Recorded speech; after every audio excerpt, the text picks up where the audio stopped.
Okay, welcome back. This is War Room Impeachment, our special segment, Vox Populi, for the next 3 hours on the John Fredericks Radio Network on America's Voice.News. We'll be taking your calls from throughout the nation and the world to answer your questions about the impeachment of Donald J. Trump, the 45th President of the United States, or any topics thereof. I want to thank also Salem Radio Broadcasting and Newsmax TV. Chris Ruddy just joined us. I got to tell you, before we take the first caller, we're going to get to, and by the way, when we come back, Raheem, we're going to do line one, that caller, but give me a second. I want to thank Jason Miller. That is one of the best interviews I've heard with Mayor Giuliani. He was able to lay out, even in that kind of tough, truncated clock, lay out his case, the 5 points. We're going to get back into this in depth over the next 2 or 3 hours as we do it. But I got to tell you, if he can back up with documentary evidence half of what he laid out in War Room Impeachment in the last half hour, it's explosive. I think it changed the direction of this. Well, and I think one of the things that a lot of folks don't realize when they tune into War Room Impeachment is how much work goes on behind the scenes here. And so yesterday we had the research team, Jack Maxey, Greg Manns, going around the clock, going into every aspect of this. I spent about an hour on the phone with Mayor Giuliani last night doing the deep dive, asking the tough questions, really getting into understanding what was going on here, because the media is never going to give the full picture of what Mayor Giuliani is doing to defend President Trump and the evidence that he uncovered. But this is why we go the extra step, because we have to provide this. If we don't, no one else will. Yeah, I think Raheem brought up during the breaks is that a lot of this has been out there, but it's never been pulled into one comprehensive thing with the evidence to back it up. With the documents to back it up. And some of the stuff he's talking about is explosive. Now, if he has these documents, it is my view, and I wonder if it's your two guys' view as well, that Republicans on the Hill should meet with Rudy Giuliani and go through all of this stuff page by page, line by line, and be able to bring this stuff up inside the hearings. I agree. I don't think you wait to the trial. That's why I want to ask him. He says the draft report's going to be Wednesday. And to Raheem's point is that he said he wants to meet with the Republican side first to brief them. I think this has got to be brought up in the judiciary report. Before articles of impeachment are brought, all the evidence that's out there has to be put forward. Absolutely, because it blows up the Democrats' case. Let's go to who's on line one. We're going to Vox. Our number is 888-480-5646. Let's give some ground rules. Here's the Socratic method. We provide the news, you provide the opinion. You have to be quick on the trigger, and that means just cut right to the question. And you also have to be able to hit a fastball. You're going to get some questions put back at you. But we welcome everyone throughout the nation and the world. Who do we have on line one? We have Seth on line one, calling in from Mississippi. Seth, welcome to Vox Populi and War Room Impeachment. Hey, Seth, how you doing? Good morning. Good morning, Steve. Good morning, Rasan.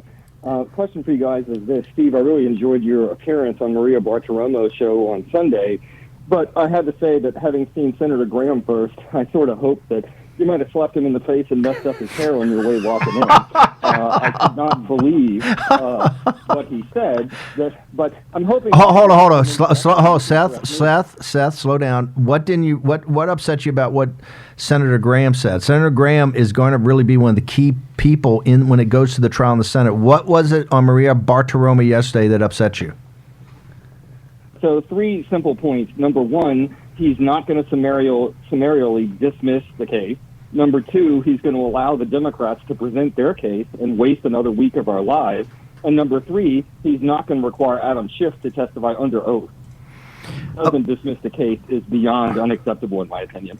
To not dismiss it right out of hand?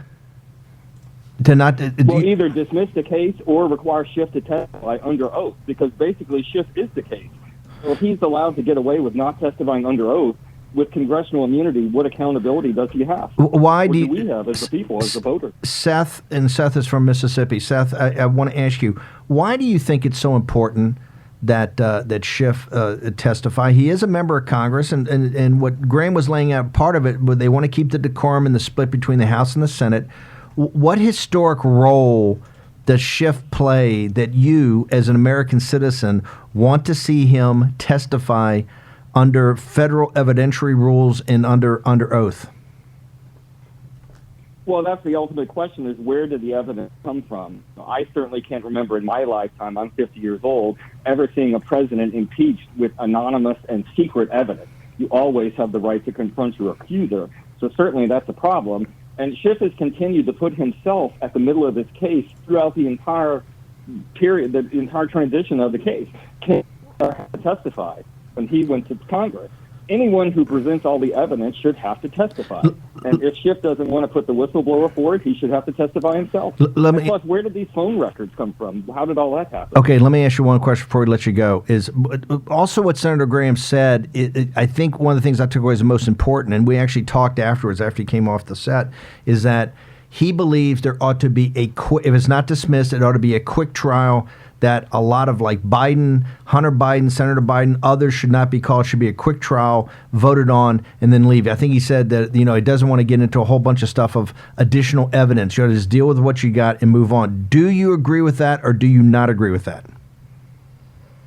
I don't agree with that. I think he's projecting just like Democrats are. I obviously don't know why he's doing that, but what I can say is that if he allows the Democrats to present their case and doesn't require Schiff to testify under oath, I'm going to think about moving to South Carolina for the 2020 election and look for his challenger. Seth in Mississippi, thank you very much. Okay, ladies and gentlemen, you have a pretty high standard. That's a pretty good call to start it off.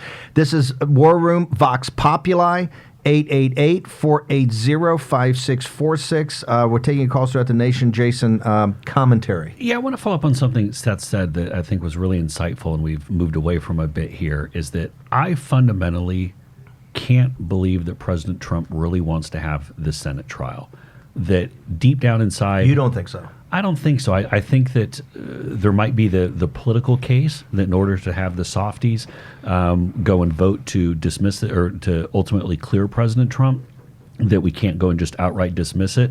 But just everything that I know about President Trump, everything that what my gut tells me, if he had his druthers, the minute that thing came forward, they would vote to go and dismiss the thing and say, this is a total fake news witch hunt. Do we know the two same guys?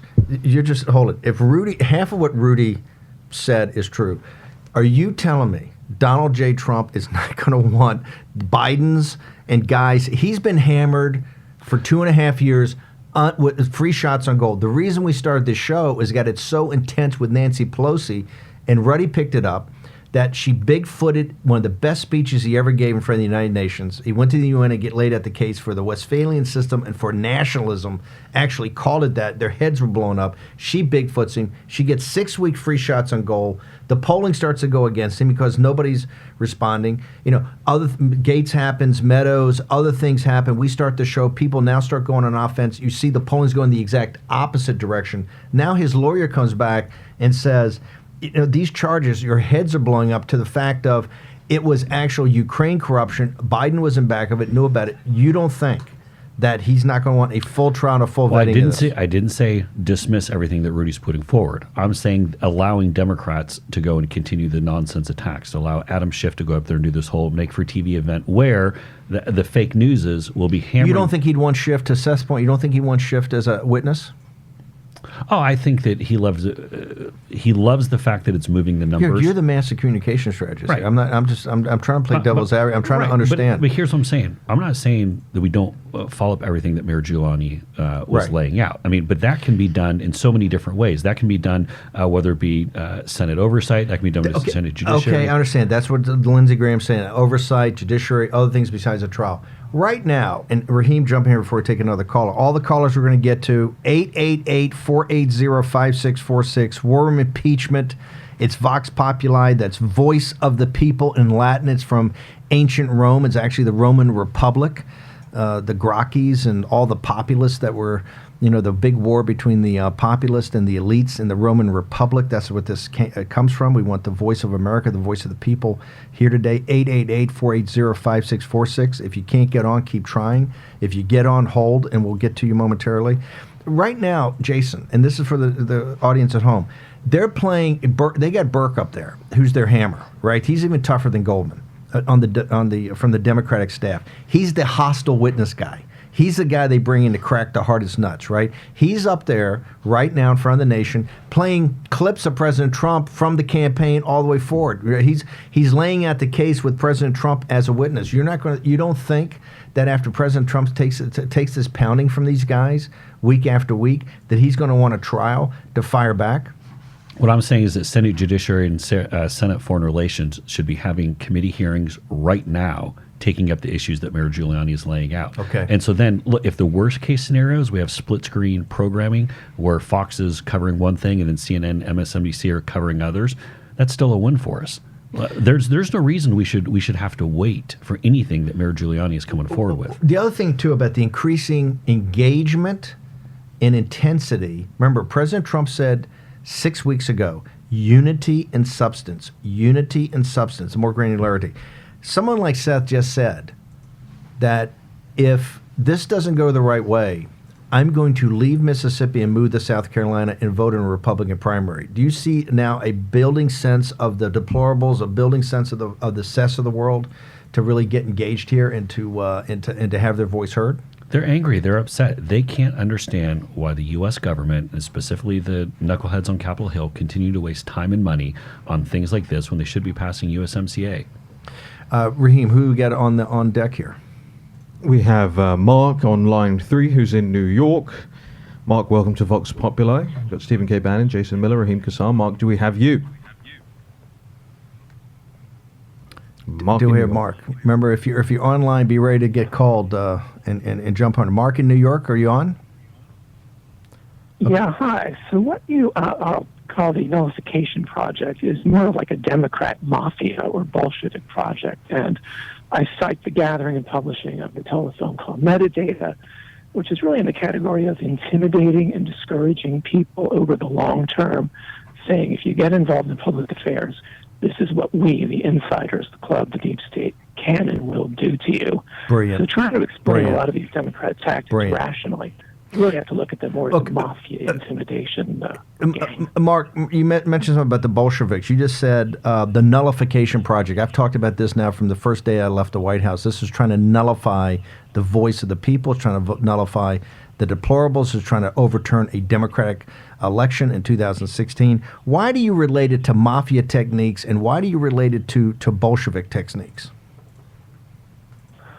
Well, when you read history, when you're aware of these things, it's human psychology. Psychology is universal. These things don't just happen in faraway countries. They don't just happen in certain ethnic groups. This is a universal phenomenon of human nature. Either people are rational and accept common boundaries, or you get these crazies. And I cite Adam Schiff as an example. What would you say to Trump supporters and people, particularly people, because what they're trying to do is intimidate people from coming forward and supporting the president, but also from working in the administration or working in affiliate groups outside independent groups. What will you say to your comrades and your colleagues out there that are going to be the receiving end of these intimidation tactics? What word of advice would you give them? You have two weapons. You have guns or you have your vote. Use your vote. Think it through. Recognize what's going on. Mark in New York, thank you. Another brilliant call. By the way, ladies and gentlemen, the standards are pretty high. Seth in Mississippi and Mark in New York. Fantastic. That's why we love doing this show, because I got to tell you, I knew this on the previous radio shows I did. When you tap into the common sense and wisdom of the American people, you will not go wrong. This is a nation that has come together and has a history of kind of working through problems, and the common sense, decency, and just the wisdom of the people is the basics of populism. It's why we call it Vox Populi, to reach back thousands of years ago to the Gracchi and those populists that fought the elites in the Roman Republic. And remember, the elites kind of won and they went to an empire, but not that the populists didn't give them a good fight. Jason, you had brought up earlier with Mayor Giuliani Mark's exact point about Mayor Giuliani in this metadata. Talk us through, for people who maybe missed the last hour, how shocked you were. You've known Mayor Giuliani for a long time. To see that they went and got his phone records, to Mark's point. Do you agree that there's intimidation? Oh, absolutely. I mean, this tramples over every constitutional right, the entire notion of the attorney-client privilege. I mean, and here's the other thing, Steve. Let's not bury the lead. They screwed it up. Schiff and the rest of the knuckleheads, they screwed this thing up when they said that Mayor Giuliani was calling OMB when a number of reporters then came through. Phil Wegman at Real Clear Politics was one of them and busted open and said, actually, no, he wasn't calling OMB. But, of course, that didn't stop the media from running with it for a day. But this is just so fundamentally, and again, it's not even just Mayor Giuliani. It's all these reporters. And the fact that where have the civil libertarians gone? Back in the Watergate scandal, back when the Church Commission was set up, it was the liberal press and it was the Washington Post and the New York Times and these other believers, the ACLU, as believers in civil liberties and believers in the First Amendment. Where have they gone? They're the cheerleaders now for the and I don't like to use the word deep state, but they are the cheerleaders, Raheem, for this really what Mark said is Bolshevik and mafia type tactics. And where are the journalist unions and Reporters Sans Frontières and all these guys? I've had reporters say to me over the last week or so since this came out, hey, I'm going to have to be extra careful about where I'm talking to my sources and how I'm talking to my sources, just in case AT&T and these guys want to divulge information that that we have traditionally known as those things are sacrosanct. That is how a free press is able to operate and able to hold power to account. I've had journalists from the left and the right say this to me over the last week, but we're not seeing a communal response for the organizations like the ACLU, like Reporters Without Borders, and all of these guys about the apparatus of government being used to subpoena private call records, not just of political figures, not just of the president or the White House, but from reporters and their sources as well. Pretty shocking. By the way, to show you how smash mouth they are, to go to a sitting member of Congress that's your co-chair and to put his and not even give it looks like he gave a de minimis heads up to begin. Who's on deck here? We have Jim on the line from South Carolina. Jim, welcome to the show. Hey Jim. Hey Jim, how you doing? Hey, I'm great. How can we help you, sir? Is this Jason? You got the whole team. You got Raheem, Jason, and Steve. Oh, hello, General. Jim Davidson from South Carolina. Just the notion that Senator Graham would not engage with the full weight and force of his authority in that committee is just that's repulsive to us in South Carolina. Why do you can't imagine? What you saw the Maria Bartiromo. If you've heard about it, what was it that Senator Graham said that's upset you so much? No, Steve. Now is the time, as the president has said himself. We, the American people, can never allow this to happen again. This is the president leading the charge. We're reading Lee Smith's book, The Plot Against the President of the United States. We know that Devin Nunes is loaded for bear, and now we have Mayor Giuliani. Mayor Giuliani is bulletproof. Every piece of evidence we could ask for is right in front of us. All we've got to do is get the ball across the goal line. Now is the time to do this. We can't wait. We can't let these thieves and criminals off the hook. They must be held accountable. The president has said so. You guys know this. Jim, you know it. Jim, one last thing before we let you go. This is also for history. This is for a Bernie Sanders or sometime in the future if an AOC is president. My point is that this has to be done now so it never can be done to another president regardless of their party, regardless of their political affiliation. Is that not correct? Exactly, sir. We cannot let this continue. The government is corrupt. Everyone knows it. And now the deplorables are engaged. And Senator Graham can't skate on this. He's got to press this thing. Jim and He's got to press it. We're going to, thank you, gentlemen. We love what you're doing. Thank you, sir. Lindsey Graham started a little bit of firestorm yesterday, Jason. Is this going to fly if it's not dismissed out of hand, which you say may be one of the options? There's no way that it would be dismissed. I mean, just to be clear, that's Senator Braun said the other day when he was here, he's going to be back this week. He said that you at least got to go through and look at the evidence for the president to make sure that people can't say, hey, you try to hide stuff. Right. I mean, this is essentially, we had the Will Hurd test when it came to the House. We have the Mitt Romney test, the Susan Collins, Lisa Murkowski test when it comes to the Senate. To get those members on board, they have to have this process run out. And that's just the political realities of it. But I want to go to Jim in South Carolina's specifics about the depth of things here that have to be revealed. Yeah, no, and Jim is absolutely spot on. Love South Carolina, by the way, lived there for a couple of years. The fact that the base and the grassroots Trump supporters are starting to get nervous that all this information, whether it be Mayor Giuliani, whether it be Devin Nunes, whether it be Lee Smith and the plot against the president, there is a growing concern that none of this is going to see the light of day on Capitol Hill, and it's going to all get whitewashed or swept under the rug, and it's never going to come out. There is a real concern that that's going to happen. Okay, a couple of things for the audiences. We're going to obviously work with Mayor Giuliani. We know he's working with cable TV operations to try to help whatever this draft report is. War Room is going to try to help break it. We're going to put it up. Raheem and the team of Jack and Greg's and all the other great people working on the War Room site are going to help put this up and get to a full vetting. Also with Lee Smith, we're working on trying to do a special podcast. His book is so important. A little dense, but so important. So we got to go the plot against the president, and clearly more information is coming out there. But I think you're right. I think the deplorables are now fully engaged in this. And here's what I like about it. It's not just about Trump. This is about history, right? This has to be, this can never happen again. We cannot allow this to happen again. I don't care if it's Bernie Sanders. I don't care if it's potentially AOC in 20 or 30 years. This is how we become a banana republic, right? This is where actually people start believing in things like the deep state. Chris Ruddy said earlier, the FBI is a great institution, has had tremendous history with people in the country. I agree with that. But like happened in the 70s when the CIA and others got out of control, right, and only reported to the executive branch, the legislature had to get back in there. The Church Commission did that. I'm not saying the Church Commission was fantastic, but at least it brought to light a lot of things. Raheem, we got about a minute before we got to jump and take a commercial break, come back, take more callers.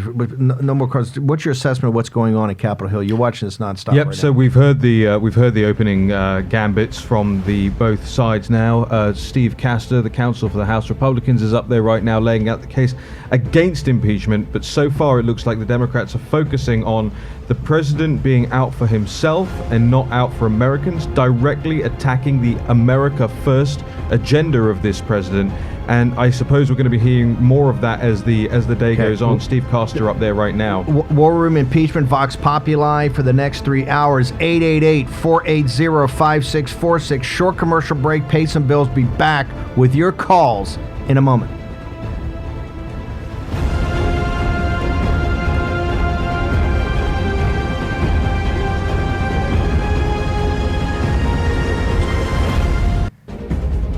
War Room Impeachment. Here's your host, Stephen K. Bannon. Welcome back to War Room Impeachment, 9 December, Year of Our Lord 2019, live from Capitol Hill. This is the special edition, episode 64, Vox Populi, Voice of the People. We've had great calls so far. 888-480-5646. Here are the rules. This is a Socratic method. We're going to do this by asking questions. We provide the news. You provide the opinion. We've got a number of callers. We know it's tough to get on, but keep trying. If you get on, hold on, and we promise we're going to be getting to you.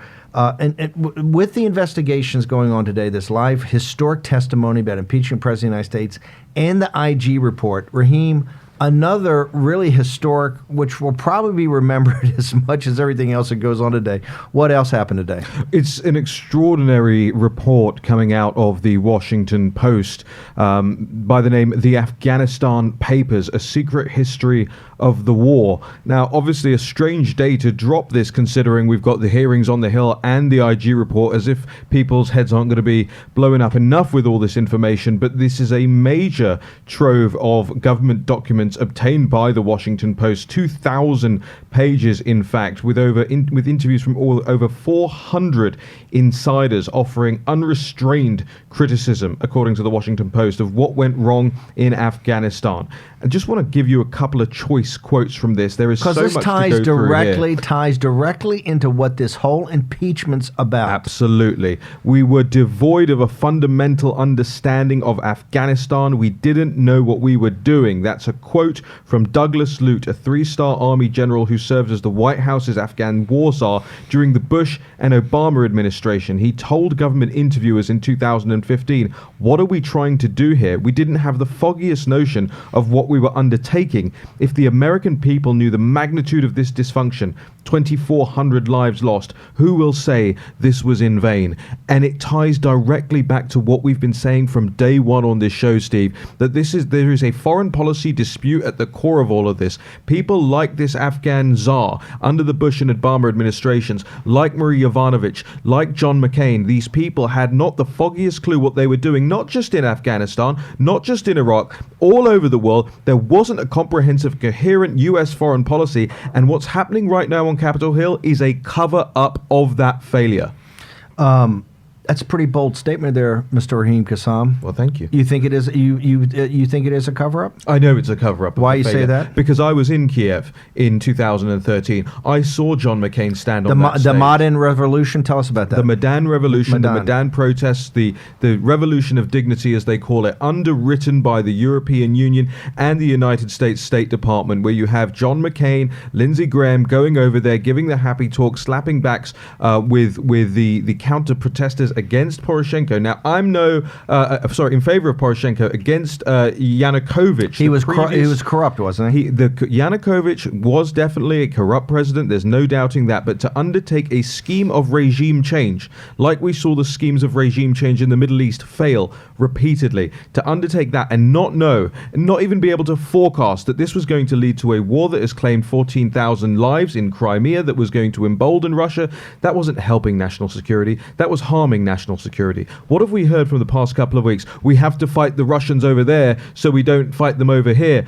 Well, why is there a fight in the first place? Because the US and EU foreign policy establishments thought they could overthrow a president in Ukraine and have zero ramifications. That's what these Afghan papers are telling us about Afghanistan. So here's the point. I'm going to get into this in much detail over the next coming weeks. I was intimately involved in President Trump's effort to take another direction in Afghanistan. But I want to go back to Jason for a second with Rudy's thing. This is where the tinfoil hat comes off. You've got the Afghanistan papers, like the Pentagon papers, that shows that for 18 years you've been lied to by the experts at both political parties. This is not pointing at Democrats or Republicans. This is the permanent political class and their foreign policy. Now Rudy Giuliani, this is all going, and I realize some of this, as Raheem said, of Rudy's information has been out there, but this is Rudy Giuliani, America's mayor, the guy that put the 5 families away, the guy that broke Wall Street and Mike Milken, these guys back in the 80s and 90s. He's now coming up with his own investigation. This will be a scoop to many people in the United States.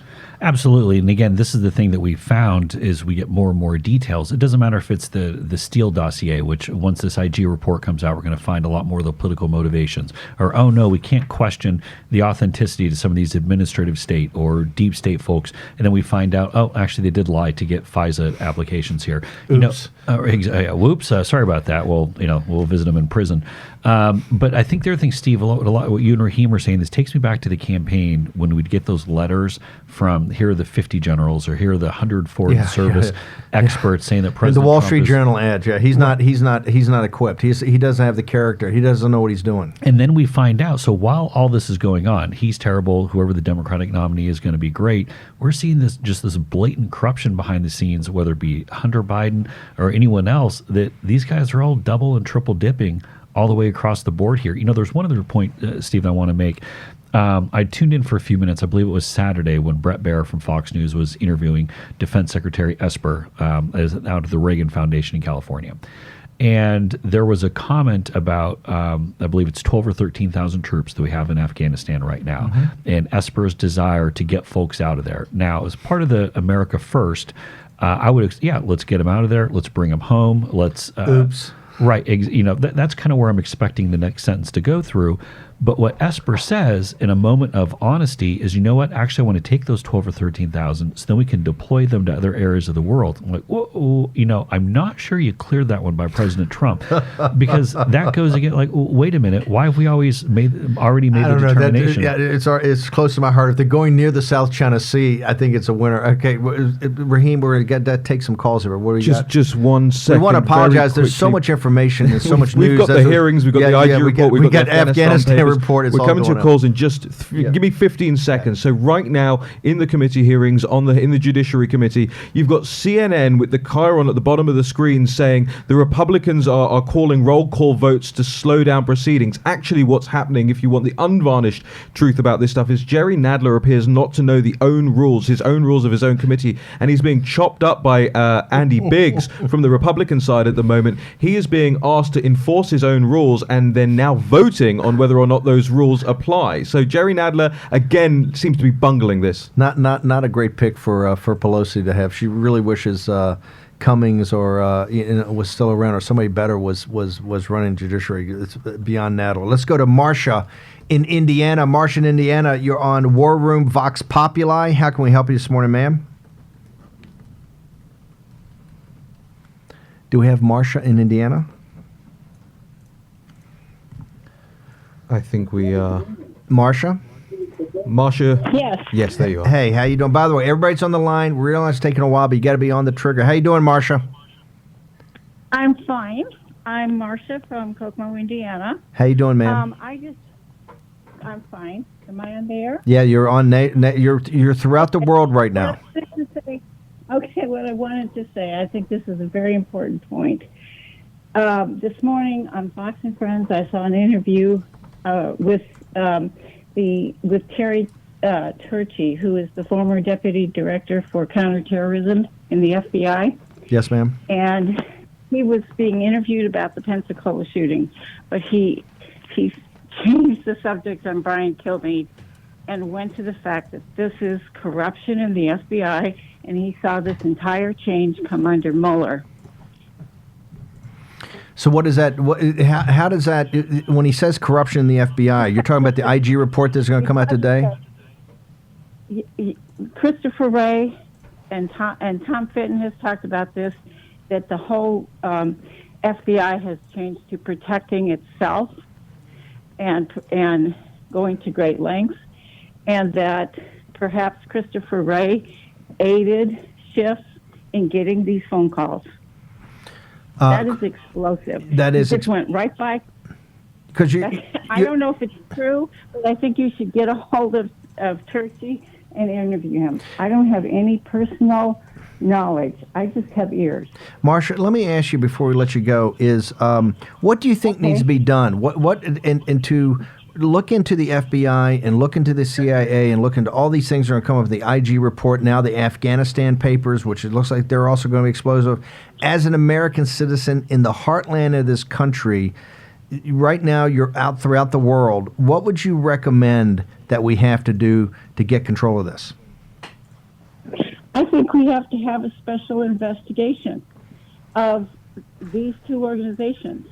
And I heard the interview with the senator from South Carolina. Also, I was outraged by it. Why were you outraged by Lindsey Graham's interview on Maria Barth? He won't investigate these telephone calls. He won't investigate Schiff. That's crazy. Why is it crazy? Why is it crazy not to investigate him? Well, I'm just a citizen. Do I have any right to call anybody to make any investigations? No, I don't. But I've called my representatives, I've called my senators, I've done everything I know to do, and all I get is ignored. I just think that we're going to lose our republic if we don't stand up and demand accountability. Marcia, thank you very much. Fantastic call. I want to thank you so much. This is why we're doing this show, Vox Populi. What Marcia just said is we're going to lose our republic.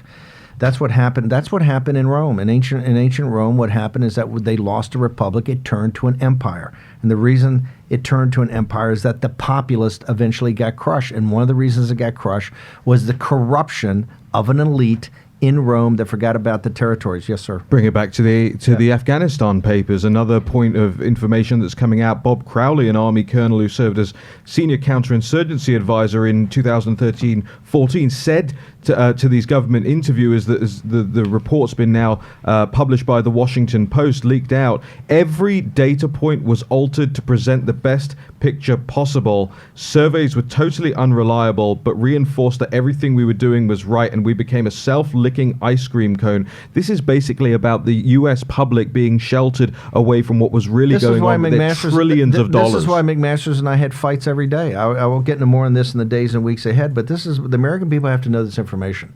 This is outrageous. By the way, Marcia, that is the voice of the people right there saying, hey, we need to get these institutions right. It's not about tearing things down, but it's about sorting things out. And here's the problem. There's just too much of this right now, right? It's got to be sorted out. And you have people like Rudy Giuliani who have served their country for so many decades on the point here. Marcia, your voice is being heard. Just continue to listen to us and continue to call in. I'll definitely go to the website, warroom.org, read the articles, and leave comments. We're building a community here of concerned Americans, and you don't have to be right-wing Republicans. We want independents. We want Democrats. I come from a Democratic family. We're a bunch of Democrats that have just gotten fed up over the decades of what's going on here to really take power away from the people. Do we still have in the Bay Area, Mike? Can we go to the Bay Area? And Mike in the Bay Area, you're on War Room Impeachment Vox Populi. How can we help you, sir? Mike, line 1. Mike in the Bay Area. I think we have Mike. Mike, you there? You're live. Greetings. Hi, Mike. This is Mike from California. Greetings, gentlemen. Really appreciate your digestion of the impeachment hearings, so we don't have to listen to every minute that they have. I'm very sincere. I'm a California. Lived here all my life. When they taught critical thinking, those are gone from our schools. I warn everybody else around the United States, you do not want globalism. So full-hearted support for what you guys, the messages you guys all bring. I'm thankful for you all. Amen, brother. My direct questions are, I sincerely, Mr. Bannon, China policy, 100%. Thank you so much. Thank you, sir. On your comments. Direct question goes back indirectly to Lindsey Graham comments from previous callers. They don't interview Julian Assange. He would know who gave him the information. Alexandra Chalupa and her sister have publicly they brag that they hacked election systems with the Homeland Security through a Democratic Party operation. And this goes back, I'm really concerned that the Republicans in the Senate in particular are not having hearings talking about the witnesses. Bill Binney has talked about transfer rates of the hackers. There's no way you can do it halfway around the world. You have to have a thumb drive with the data transfer rates that they had. It would take 12 years to get the Clinton emails over to Russia, like the Democrats allege every day. You have to present direct information to the voters and let the people understand that this is a fraud. This whole thing is a hoax. Let me ask you before we let you go. Before you let you go, Mike. Why is it what Lindsey Graham said on Maria Bartiromo yesterday? Why has it triggered so many people? Why did it trigger you? It's clearly we've got a whole thing of callers here. You know, Senator Graham's one of the best supporters of President Trump. He is looking out for President Trump's best interest. But there was something he said yesterday that have people fighting mad. What was it? What did he say that triggered you? For me personally, it's not just Lindsey Graham, Senator Graham. It's also McConnell. We're concerned, at least for my part, that when it does go to the Senate, that President Trump is not going to get full. It's going to be a trial that's more or less more kangaroo, where the senators that really say they like President Trump, but they really would prefer he be gone because they're part of the swamp. There are Republicans, as you've mentioned several times, there are Republicans who are not. Romney's the obvious one, but Graham, because he hasn't done a darn thing, why not just have a hearing with these people? And I realize it could develop into another circus show. That would be the argument for it. But I think that people are concerned that when it goes to the Senate at the last minute, there are going to be it would be the destruction of the Republican Party, I think, but they would support the conviction of President Trump. I think that's the concern that I have. If it just gets batted down, but there are so many things to win the election in 2020 that the Republicans could present through surrogates like yourself that could say, why not interview Bill Binney? He was head of the National Security Technical Division, and he could testify on transfer rates. Why don't it's so obvious? Mike, hang on for a second. Do we have a way, Raheem, that Mike can actually direct message you or can contact you on the comment section of the website? You can email us right here at using the email address fight@warroom.org. Okay, fight at what's the email address again? Fight@warroom.org. Fight, FIGHT. I will send it over there. Okay, and we're going to get the team. Mike, you're now become part of the citizen journalist team of the War Room. We want more people to participate. Your ideas are amazing. Mike, thank you so much. People are on this, Brother Miller. They are the deplorables are now engaged and they're fighting mad and they don't want to go down without a fight. No, and I think this is my second time I've joined Vox Populi. I know you and Raheem have done it 3 times now. This is the great thing about this community that we're building here of people who are watching this stuff closely. Everyone says, I don't want to watch it, and then they hate watch it all day long. I know I'd put my... including the commander-in-chief. but people are hate watching all day long, and they're taking it in, and they're developing their own points, and we're helping with some of that. But people are coming here with well-thought-through ideas, opinions, and they got evidence to back it up. I never saw this level of detail even during the 2016 campaign. It's pretty amazing. People are so fired up and wanting to push back. And again, most of these people aren't even lawyers. They're just looking at it from the common sense. They read the Constitution. They believe in the country. And here's what I like about it. It is about President Trump, but it was about something bigger than President Trump. This is about the nation. We cannot turn into a banana republic. Marsha in Indiana said it. If we don't do this, if we don't stand up, Jim in South Carolina said this, we're going to lose our republic. This is the way nations change. This is the way you go from being a republic that was given to us by the revolutionary generation a couple of hundred years ago. Franklin warned us, a republic if you can keep it. The founders were deeply steeped in Roman history. They used Rome as the paradigm of what they built this republic. They understood what happened in the Roman Republic, how it had dissolved into an imperial power, right? And they wanted to avoid that. That's why we call this Vox Populi. This is right back to the Gracchi. History is interlinked here, and what's so impressive is just everyday citizens are very engaged in this. Do we still have Orlando in New York? Raheem, is Orlando still on? Yes, Orlando is on line 4, Orlando in New York. Orlando in New York. Yeah, right here. Hey, Orlando, how you doing? How can we help you today, sir? All right, I have 2 points, and I'm quickly going to... I just want you to cover them because no one is talking about it. Okay, brother. What is it? One is how Republicans are now working together with corporate America, or how Democrats are working so close together with them, and how the huge platforms are leaning towards the left.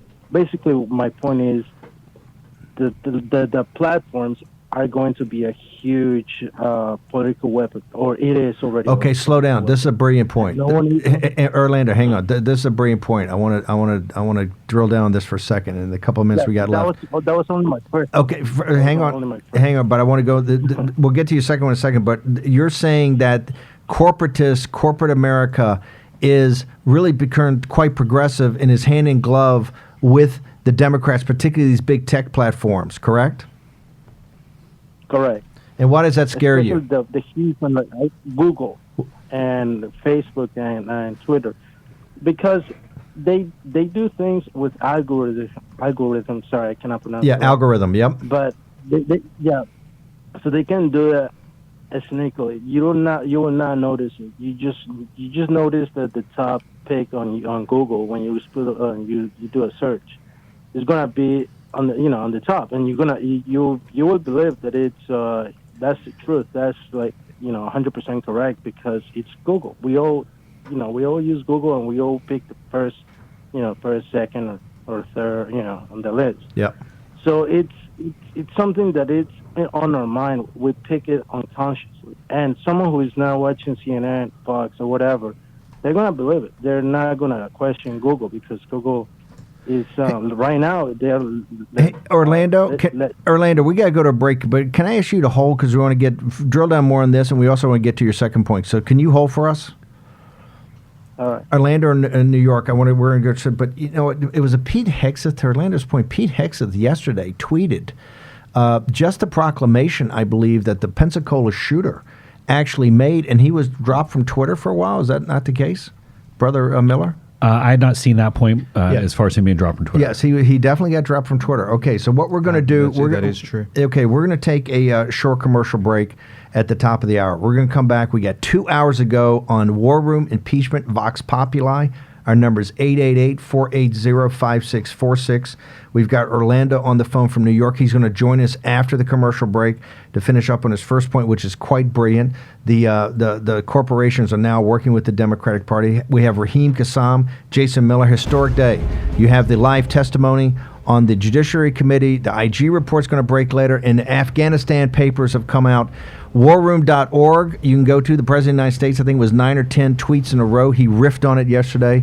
You can go see what the President's reading 24 hours a day. We're going to take a short commercial break. We'll return in a few minutes with War Room Vox Populi, 888-480-5646.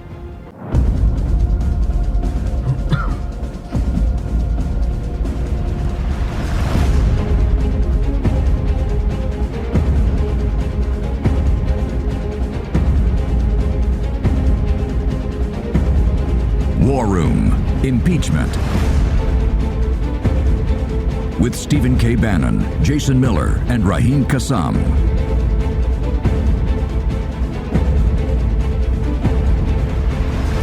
Here's your host, Stephen K. Bannon. Welcome back to War Room Impeachment. It's our special episode 64, Vox Populi, the voice of the people. We take your calls throughout the nation and the world to discuss the impeachment of President Donald J. Trump, the 45th President of the United States. The call quality today has been extraordinary. It always is, but today really is laid out, just taking it to a whole nother level. We're live on the John Fredericks Radio Network and AmericasVoice.news. I want to thank both organizations for making this possible. We're also carried on the Salem Radio Broadcast Network and on Newsmax TV. We had Chris Ruddy in for the live show on TV at 9 a.m. Some important breaks here about where we're being picked up right now in the conversation, Jason. We're all over the New York Times right now because of the Mayor Giuliani investigation. Absolutely. So the New York Times has a live blog that they're doing during this the impeachment, and there's just been a conversation on there between Maggie Haberman, Ken Vogel, and Annie Carney talking about the news that Mayor Giuliani broke this morning. He's going to be presenting his evidence later this week. That is the White House team. Haberman. That's the top Carney. people. That's the top people. Didn't they win the Pulitzer Prize they shared it with the Washington Post for coverage from the White House?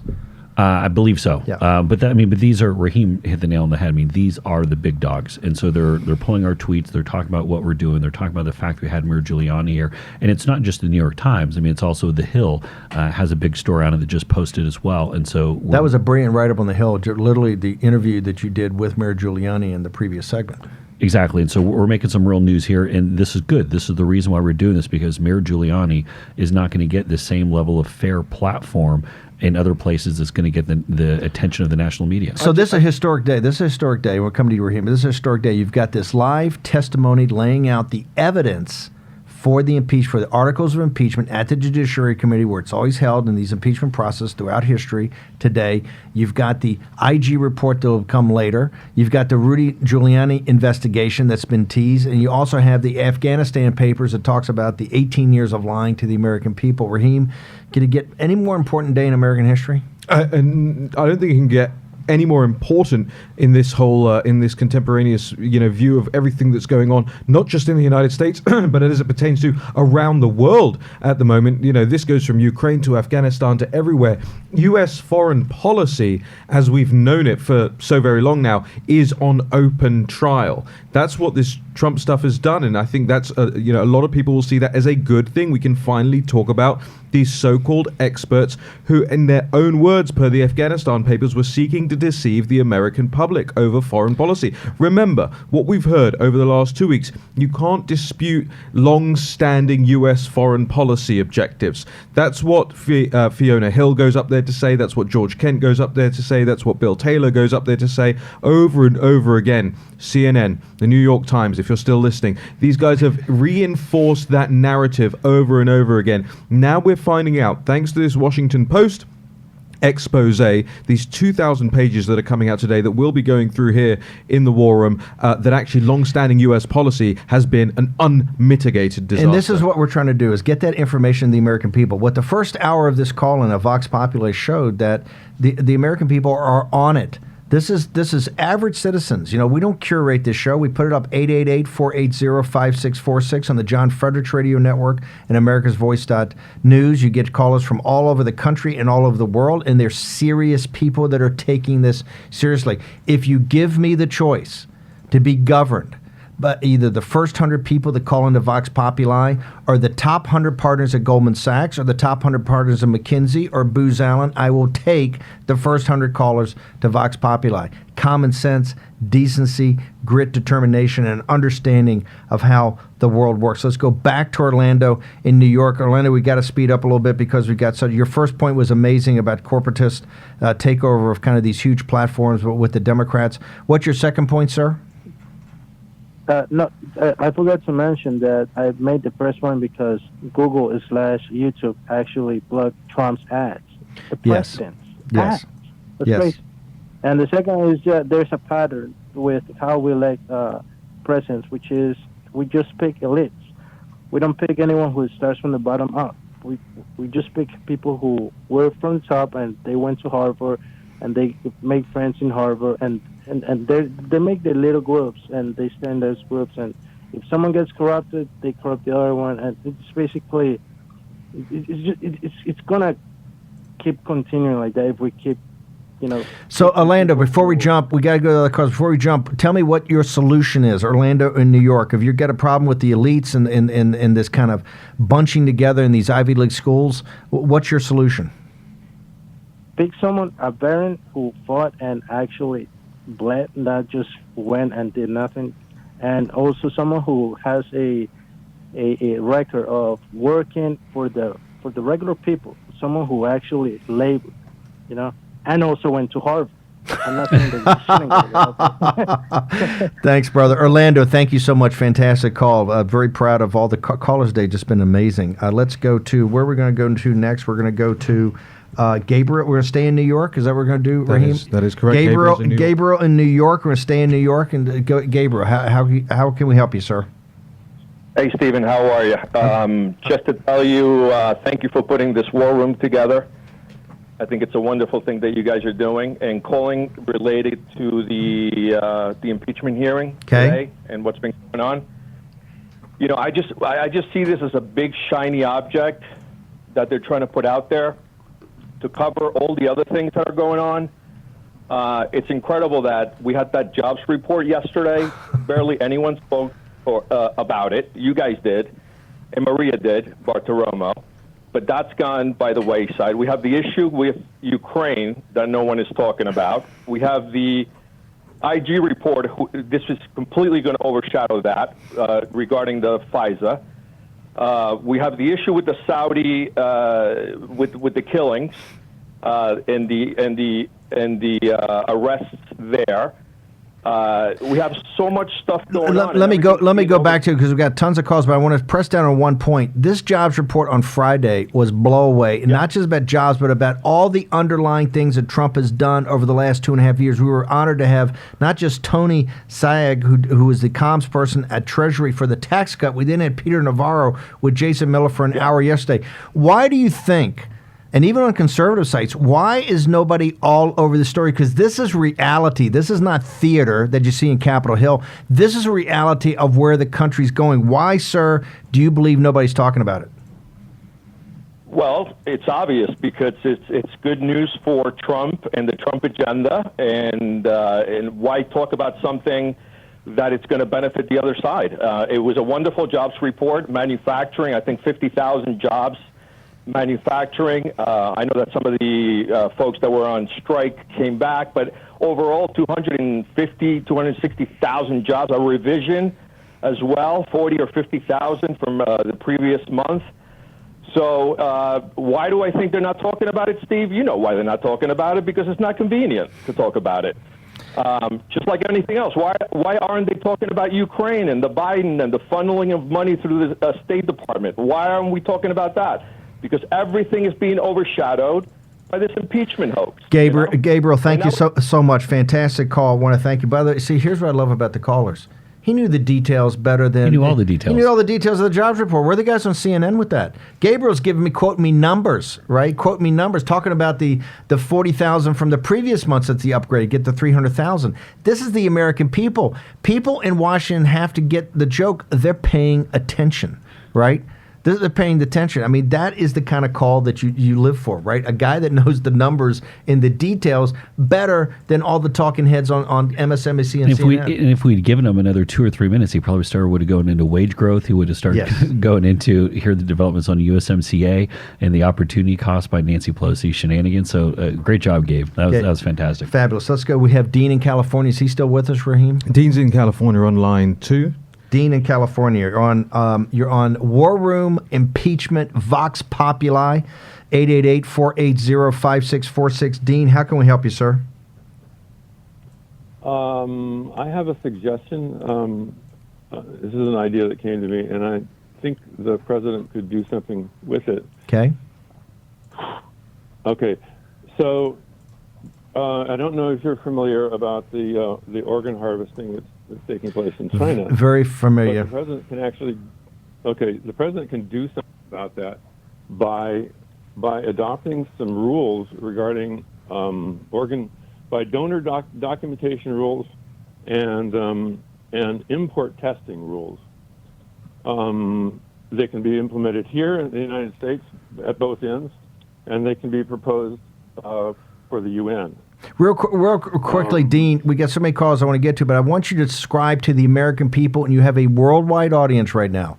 What is organ harvesting? This gets to the heart of the confrontation with China and what President Trump's trying to do in the trade deal, but everything else, the whole of government approach now to confrontation with China. Can you describe briefly to the world what organ harvesting is and what the Chinese Communist Party is doing? Yeah. I don't know if anybody's seen the movie The Killing Fields, but visualize the killing fields monetized. Basically, they're taking political. There are two groups right now that have been identified: the Falun Gong and the other one, which the Islamic group. Whose name the Uyghurs. Right, and they're okay. They applied some statistical forensics to the numbers that are being published. But Dean, we got to jump. But tell people what organ harvesting is. It's basically killing somebody and taking their organs and selling them to people who come from overseas, because the wait lines, the waiting time is controlled.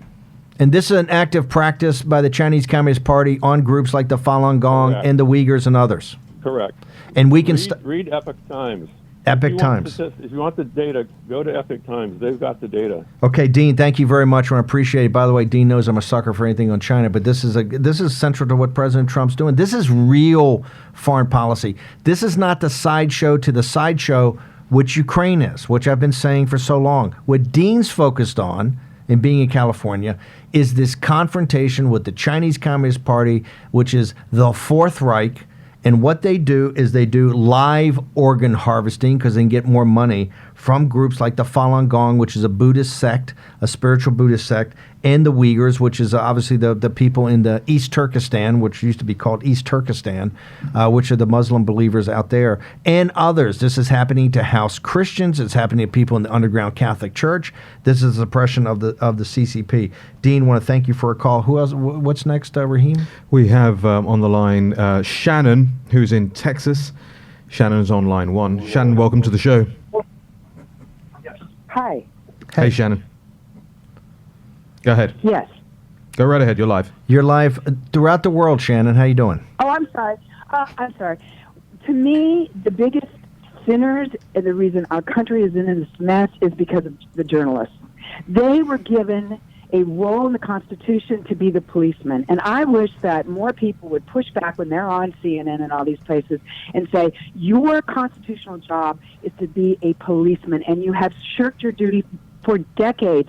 And if you think about it, if you knew for sure that the policeman would never stop you on the street, ever, everybody else, but not you, do you think you'd follow speed limits and things like that? And what's so incredible is that the left is so used to being covered and protected that when they have the teeniest, tiniest pushback, like Nancy and Joe last week, they lose it.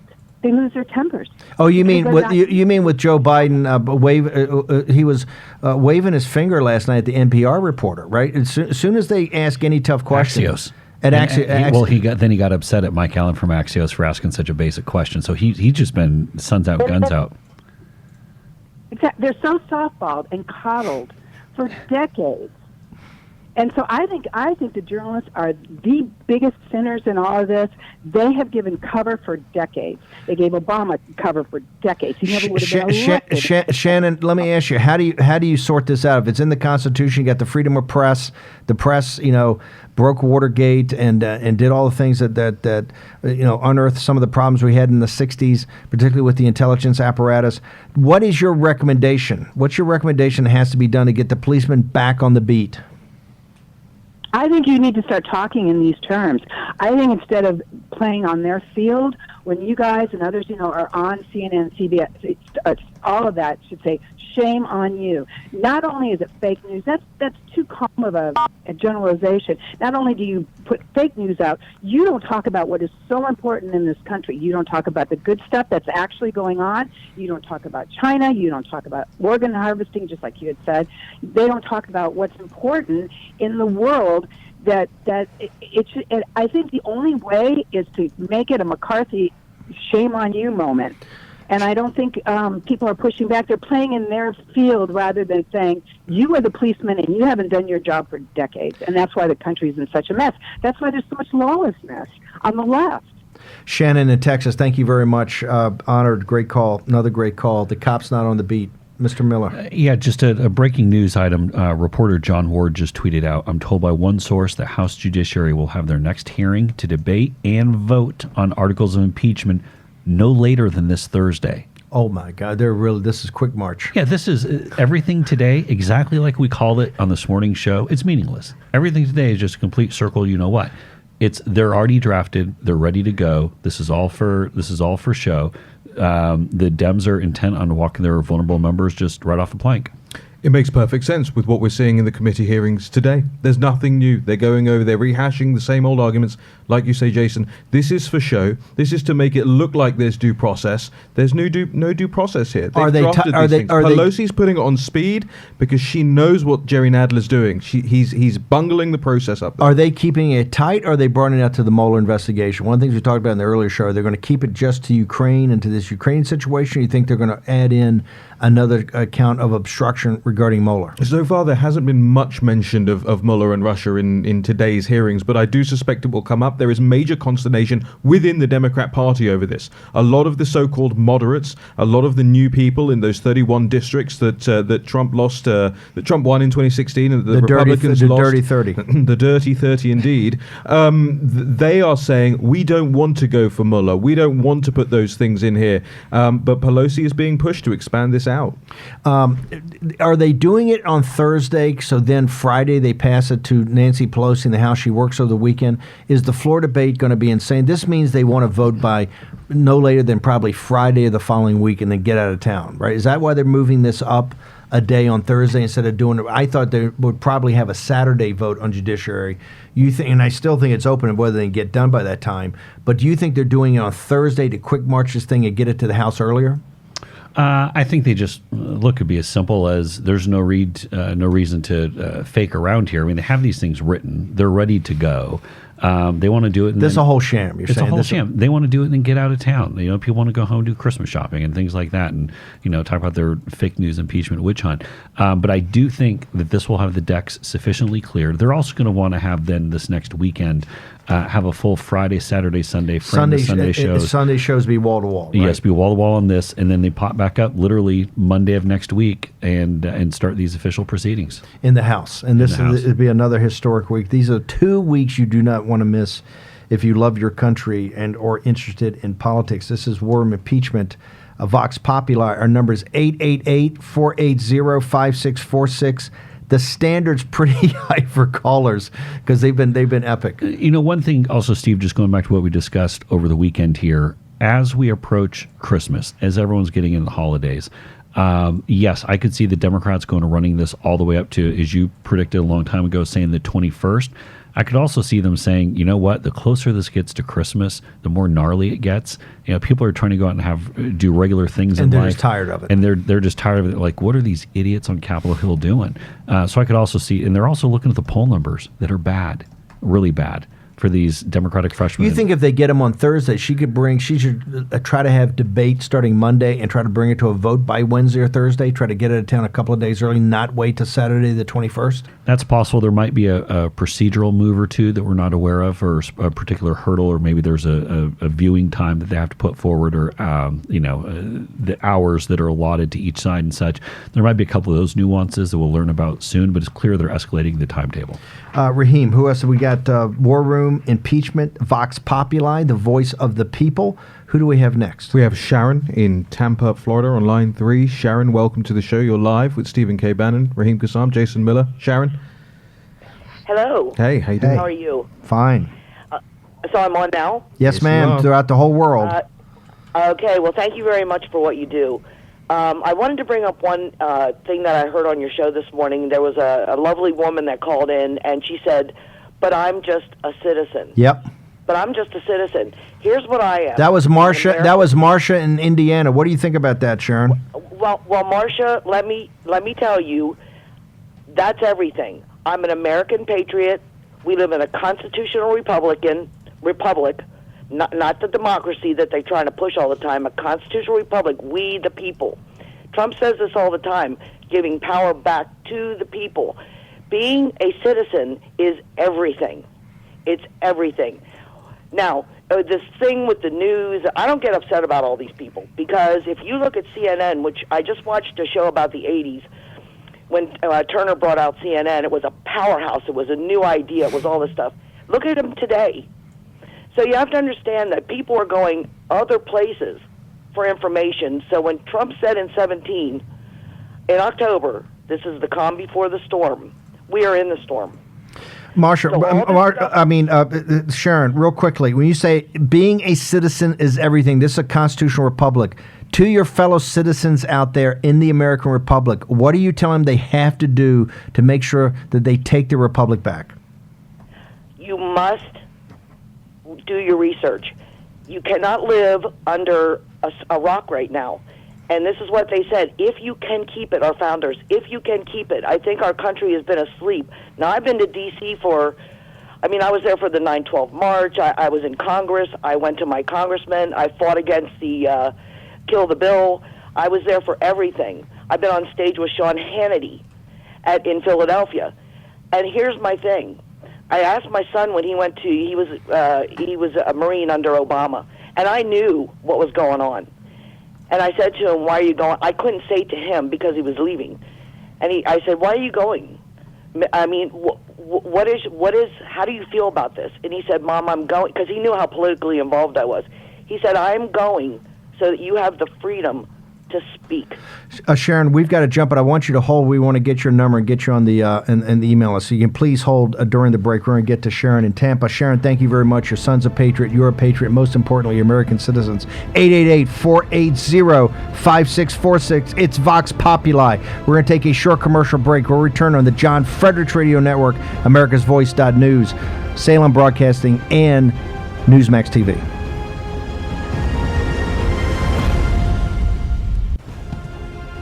Bannon, Miller, Kassam.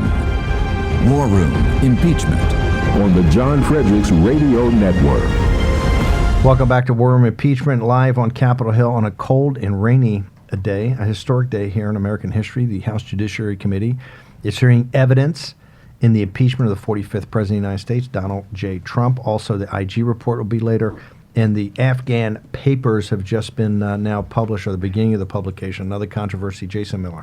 In breaking news, reporter Olivia Beavers has a tweet out with a source telling her that various offices are reviewing the DOJ IG report, and that it's going to be, it will be released soon. The very officers are reviewing. Were they checking for the typos at the last second? I mean, we've been reviewing this thing for months, haven't they? It's 700 pages long for years. Literally years. And quite frankly, I'm surprised it's happening in this century at the rate that we've been going. But by going through and crossing the T's and dotting the I's like this, it can only lead me to think they must have a couple of explosive details in there that they want to make sure airtight, especially with Attorney General Barr saying last night additional items are going to be unredacted, or specific to Christopher Steele and the whole dossier nonsense. Raheem, let's go to you. By the way, on the John Fredericks Radio Network, America's Voice.News, also Salem Broadcasting Radio Network, and Newsmax TV, the fastest growing cable news operation in the country, passing 70 million homes. Had Chris Ruddy on earlier.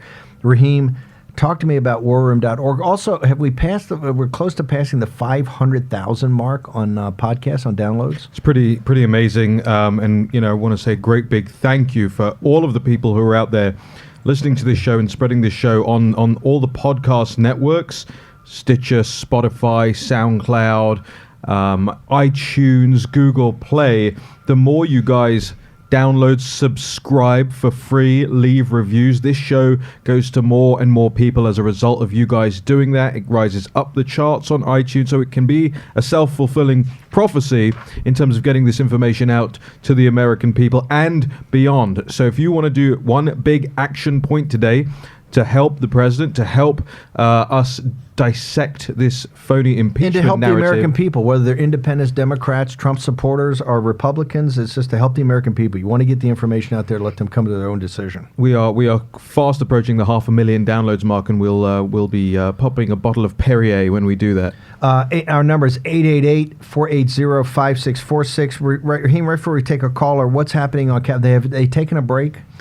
So interesting and fractious scenes again there in the Judicial Committee. Just moments ago, the Democrats moved a motion to recess. We saw that previously at the end of the public hearings in the House Intelligence Committee. The Democrats began recessing immediately after their opening statements, their opening gambits, and their witnesses had spoken, because they wanted to go out and give a press conference and really shape the narrative, the news cycle Just for the day. Adam Schiff move. It's how quick it is that they're trying to get this stuff up on CNN, that CNN just put a chyron up on their screen, all in lowercase, with typos in it, and had to pull it back immediately. This is how quickly the Democrats are throwing information to CNN, and CNN flunkies in their offices are throwing it up on the television screens for Americans. Now, the Republicans opposed having a recess just now. Matt Gaetz shouting, and rightly so, in that chamber, that this is just so that the Democrats can go up there and give a press conference when we should be getting on with these hearings.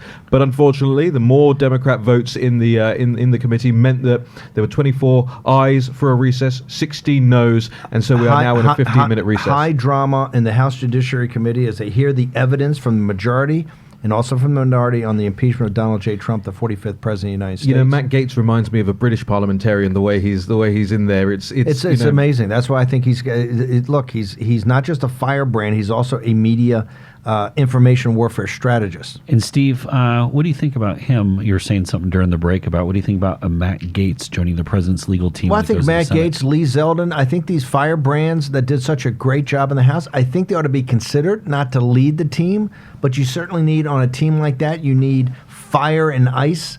They would be the fire. Lee Zeldin, Matt Gaetz are highly recommended from the War Room team. You know, we've had these guys on. They're deep into the details. They know the details. They know the questions that need to be asked. I think they could only augment the great team that the president always has. Great call. Raheem, who we have on deck? Well, interestingly, we have a call from London, England. Okay. We have Alan on line 4, calling from London, England. Alan, welcome to the show.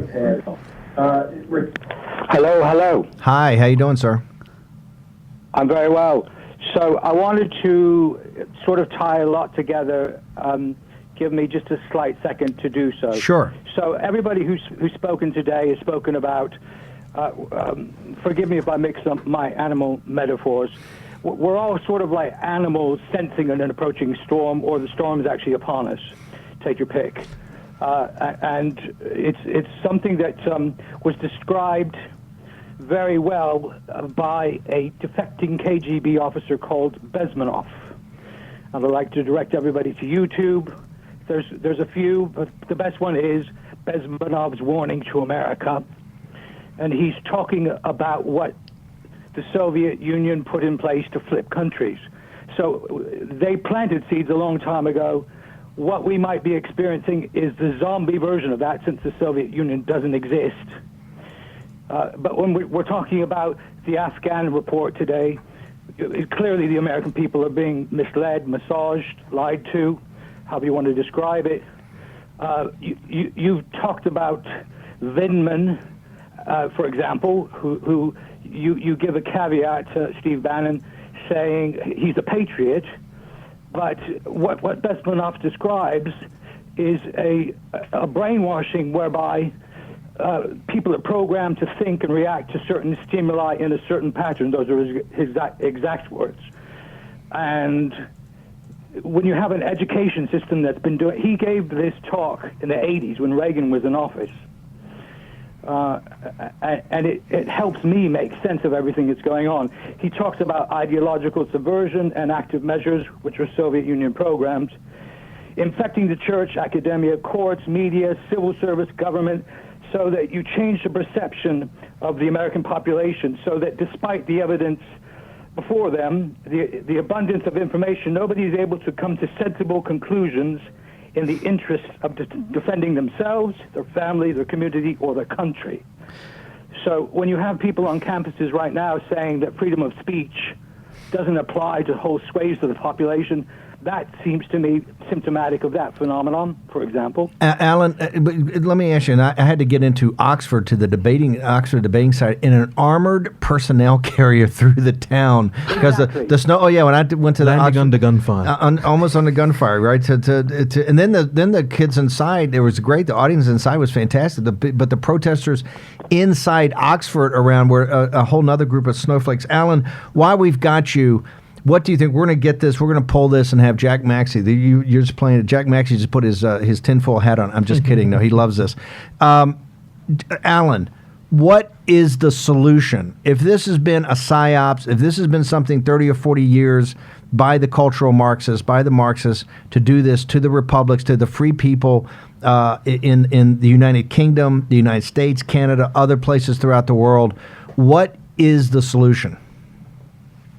Education, and it's what is rearing its head is there's enough people who haven't been infected by it, for want of a better word, and he talks about it being exactly what you said, generational, decades and decades and decades. He says that the people who have been who it succeeded upon are kind of lost. So I actually don't know myself the solution. I know what part of it will be, which is what you're doing on your show and what you're experiencing, which is all these people phoning in and responding, and that's a sign of healthiness. Yes. The fact that somebody says today, and I've heard it many times, the republic is in jeopardy, It seriously is. How do we have it? By the way, Jack Maxey, do we? I just want to make sure the team has got these videos. We're going to look at them before we let you go. Let's talk about the United Kingdom, our mother country. You've got an election this week on Thursday that will shape or drive the direction of the United Kingdom for decades and decades to come. Do you think that this operation has been successful in the United Kingdom? I want to go to you first, then Raheem. I go back and forth because Raheem will be well aware that this country was nearly written off as being socialist satellite of the Soviet Union in the 70s. With all that was going on, the famous Thatcher quote that the problem with socialism is that eventually you run out of other people's money is quite opposite. So I go back and forth because seeds were planted, and then of course the Soviet Union is no more. So it's almost like zombie cells that don't even know why they are behaving and thinking and feeling the way they are. Alan, here's what we want to do. What's our email account is what, Raheem? fight@warroom.org. FIGHT, fight@warroom, all one word? Correct. At warroom.org. Alan, can you please hit us on email? Because we're going to want you to write up your assessment of what this YouTube video is. But fight@warroom.org, if you can please email us. Want to make you part of the... I'll do that. Okay, Alan, thank you. There's a few videos. The one that speaks right to what I'm talking about is an abbreviated one, and it's KGB Bezmenov or KGB agents warning to America. And he's talking when Reagan's in office. It's kind of mind-blowing if you think about what's happened since. Okay, we'll get it. Make sure that you email us. We want to make you part of the citizen journalist family globally. Raheem, back to his comments, and we know the history. Thatcher kind of came and turned around like Trump is turning around the United States now, not without a huge fight. But do you agree with Alan in London, both in the United Kingdom and the United States? Well, actually, I disagree a little bit with the implication that Thatcher stopped socialism. And I said this on the CPAC stage this year when I was on stage with a couple of the other guys talking about global foreign policy and Brexit. Thatcher didn't stop socialism; she deferred socialism. We've had so many advances of socialistic practices in the United Kingdom after Thatcher. She knew that there wasn't a way necessarily to defeat the whole thing. What she wanted to do was show the world that actually, and show the United Kingdom especially, that life was better under actual capitalism, under actual, under actual individual liberties, as her general thesis. And that wasn't taken up in the immediate aftermath. You had John Major, who ruined the Conservative Party almost single-handedly. Then you had Tony Blair, who almost single-handedly ruined the entire country. And now you've got Boris Johnson, who's probably going to win a 50 to 80 seat majority in the Thursday election. But Boris is a liberal, and people don't seem to understand this. Boris was laughing at President Trump along with Justin Trudeau and all those guys last week. I warned about this. I've warned about it for years. He's had a number of failed partnerships. He's had a number of love children. But he also said that he would not want President Trump to come to London when he was the mayor of London. Now, I don't want to dump on a guy that's going to be the next prime minister, or Tory prime minister, but he was adamant about Trump not coming to London when he was mayor. Not only did he say that, he said he tries to stay away from New York as much as possible, just in case he bumps into that awful Trump fellow. And this is at a time, remember, when the United Kingdom is trying to get a free trade deal with the United States. This is the person. But let me ask you a point. Our dear friend and the guy that you were the wingman of, and you more than anybody are responsible for Brexit as a communications strategist for Nigel Farage, and then the editor at Breitbart London, which was really the platform for the Brexit movement communication-wise. Is Thursday the end of Nigel Farage's political career? Is the Brexit party imploding? And haven't the people in England had the full thing of hearing what Brexit had to say, and the Tories had to say, and overwhelmingly they're supporting the Tories? In the European parliamentary elections, the Brexit party, I think, was at 34%. The Tories like at 18%. Tomorrow you could have the Tories, Thursday you could have the Tories at 44, 45%, and Brexit at 1, 2, or 3%. What happened? Look, anybody who counts now Nigel out for certain, I think is a bit of a loser. They don't understand this. Nigel is the comeback king. He's done it, and he can probably do it again. But the end of his election run in this election is not this coming Thursday when people cast their ballots. It was a couple of weeks ago when he took the Conservative Party and Boris Johnson at their word. that if he stood down candidates across the country in order to, people have to understand, in a parliamentary democracy, you have 5, 6, 7, 8 different candidates standing from 8 different parties. And when he said, we're not going to run against a lot of the Conservative Party's seats out there in order that they get a majority and can get Brexit done, he effectively abandoned the battlefield. Okay, we continue to connect all the dots throughout the world because we got to keep up with the audience. We've heard from Texas to Mississippi to California, the Bay Area, from London, and it's been across the board extraordinary. Our number is 888-480-5646. It's War Room Impeachment, Vox Populi, special 3-hour episode 64 today. Who do we have next on the on the screen there? We have Jennifer calling from Washington, D.C. on line 1. Jennifer, Washington, D.C. How can we help you, ma'am?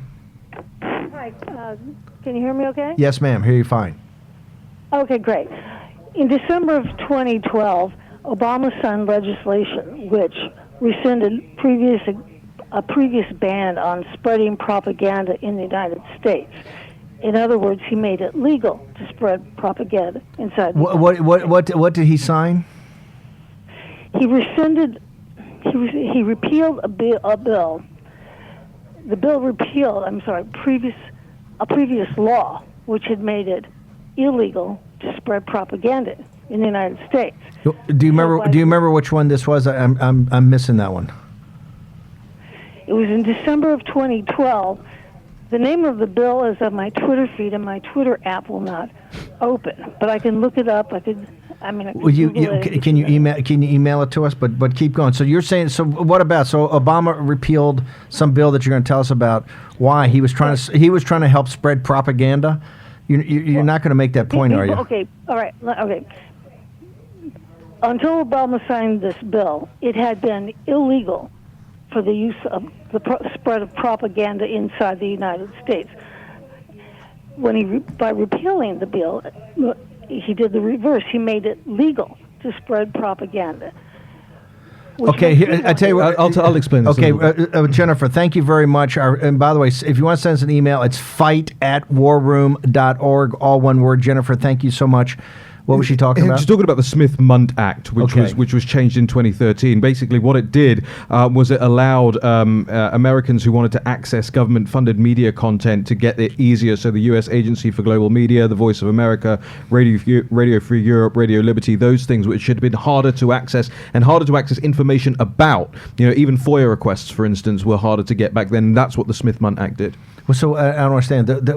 Those are not propaganda. A lot of people felt that at the time that was Obama's way of trying to use those entities to message for his own sake into the United States. Because those entities are supposed to put out information throughout the world. Right. I mean, it's done a tremendous job. Look, I've got a big problem with the Mandarin language Voice of America, which is not nearly as tough on the CCP as they should be. Yeah. Right. But a lot of people don't realize that actually those outlets were not allowed to broadcast into the United States. They were for broadcast outside the United States only, and that's what the act repealed. Okay, that you could actually, and they thought at the time that it was Obama helping themselves. Yeah, we'll look into that more. I think I was aware of that, but it didn't strike me. I'm a big believer in Radio Free Europe, Radio Free. You're laughing here, Jason Miller.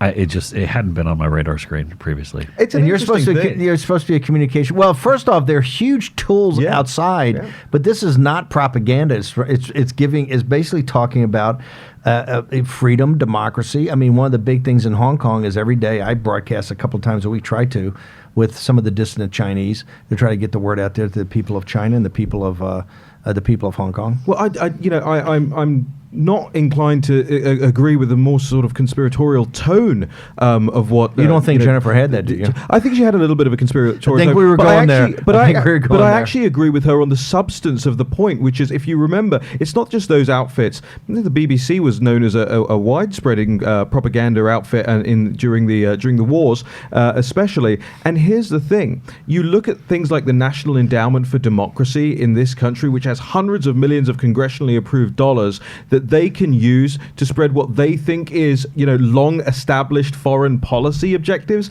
That's exactly what we're seeing with the Afghanistan papers. That's precisely what we're seeing with the establishment status quo objectives around Ukraine. So while Jennifer may be sort of leading us on a little but bit of a Jennifer, tangent, she makes a substantive point. appreciate the call, and here's why. Because Jason Miller and Steve Bannon are now going to get up to speed on this, because we'll take a hard look at this. Well, Jennifer in D.C., thank you very much. Who's our next? Let's try to get one more in before you go to break. Raheem, who do we have? Yeah, absolutely. We have Art in Illinois on line 4. Art in Illinois, you're on line 4. You're live throughout the nation and the world. How can we help you on Vox Populi? Great job, guys. Just wanted to wonder why somebody like Collins, the ranking member of the House Judiciary Committee, why does he spend time playing their game? I would maybe suggest to you that he start talking about the wonderful accomplishments of Trump, the beautiful job numbers that he has got, the border wall, bringing back jobs to this country.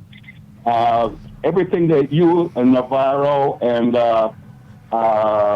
Steve Cortez talked about the other day. Let me hang on. We only got a couple of minutes. Let me ask you. You're saying that Representative Collins, who's the minority head of the Judiciary, you don't believe he ought to be questioning the witnesses? You don't think that the Judiciary Committee should spend their time either on the majority report or the minority report dealing with whatever the details are, whether you think it's a sham or not? You think he ought to be using this as a platform to make the president's case for his presidency? Absolutely. Just drive the Democrats nuts. We already know what their arguments are, and we know what the Republican response is. Why don't you use this platform, free advertising? Anybody that's tuning in, any independent, any American looking at it, would just hear on and on how wonderful Trump is, the accomplishments of the Trump president. Art in Illinois, thank you very much. I appreciate that. Jason, before we go to break, is Art correct? I mean, this is and I appreciate this call. This is somebody thinking it through. Should you go along with the process and even press and ask tough questions and try to blow it up, or just say, hey, look, it's a total joke. Here's what Trump has accomplished. And do the Peter Navarro hour you spent with yesterday with Navarro. Yeah, look, I think Art makes a really good point here. We saw some of this during the Intel Committee hearing where we'd see some talk about the opportunity cost, what we should be talking about, not just their nonsense. I think very specific to Ranking Member Collins, I think he has to do what he's going to do because he has a much shorter leash on what he can go. But as we work into the part with some of these other members, I think Art makes a great point, because here's the deal. If we don't take the opportunity to push President Trump's positives and these awesome jobs numbers, the media is not going to do it for us. Oh, you said that the crickets is unbelievable. I mean, right. And so I think, and again, what we talked about with Navarro, what we talked about going back to last week, it's the opportunity cost. Real quickly before we go, get about 30 seconds. You used a term in communication strategy about USMCA. We have been able to brand that into people's mind at the thing. Nobody knew what it was before. Yeah, and I think this is really critical. So if we had passed USMCA, let's say back in January, after Pelosi had taken over. I tell you what, we're going to run out of time here. We got a hard spot. I want to start the second hour. Okay, we're going to take this is America's Voice.News, John Fredericks Radio Network. It's the War Room Impeachment, Vox Populi, 888-480-5646. We're going to return after a short commercial break.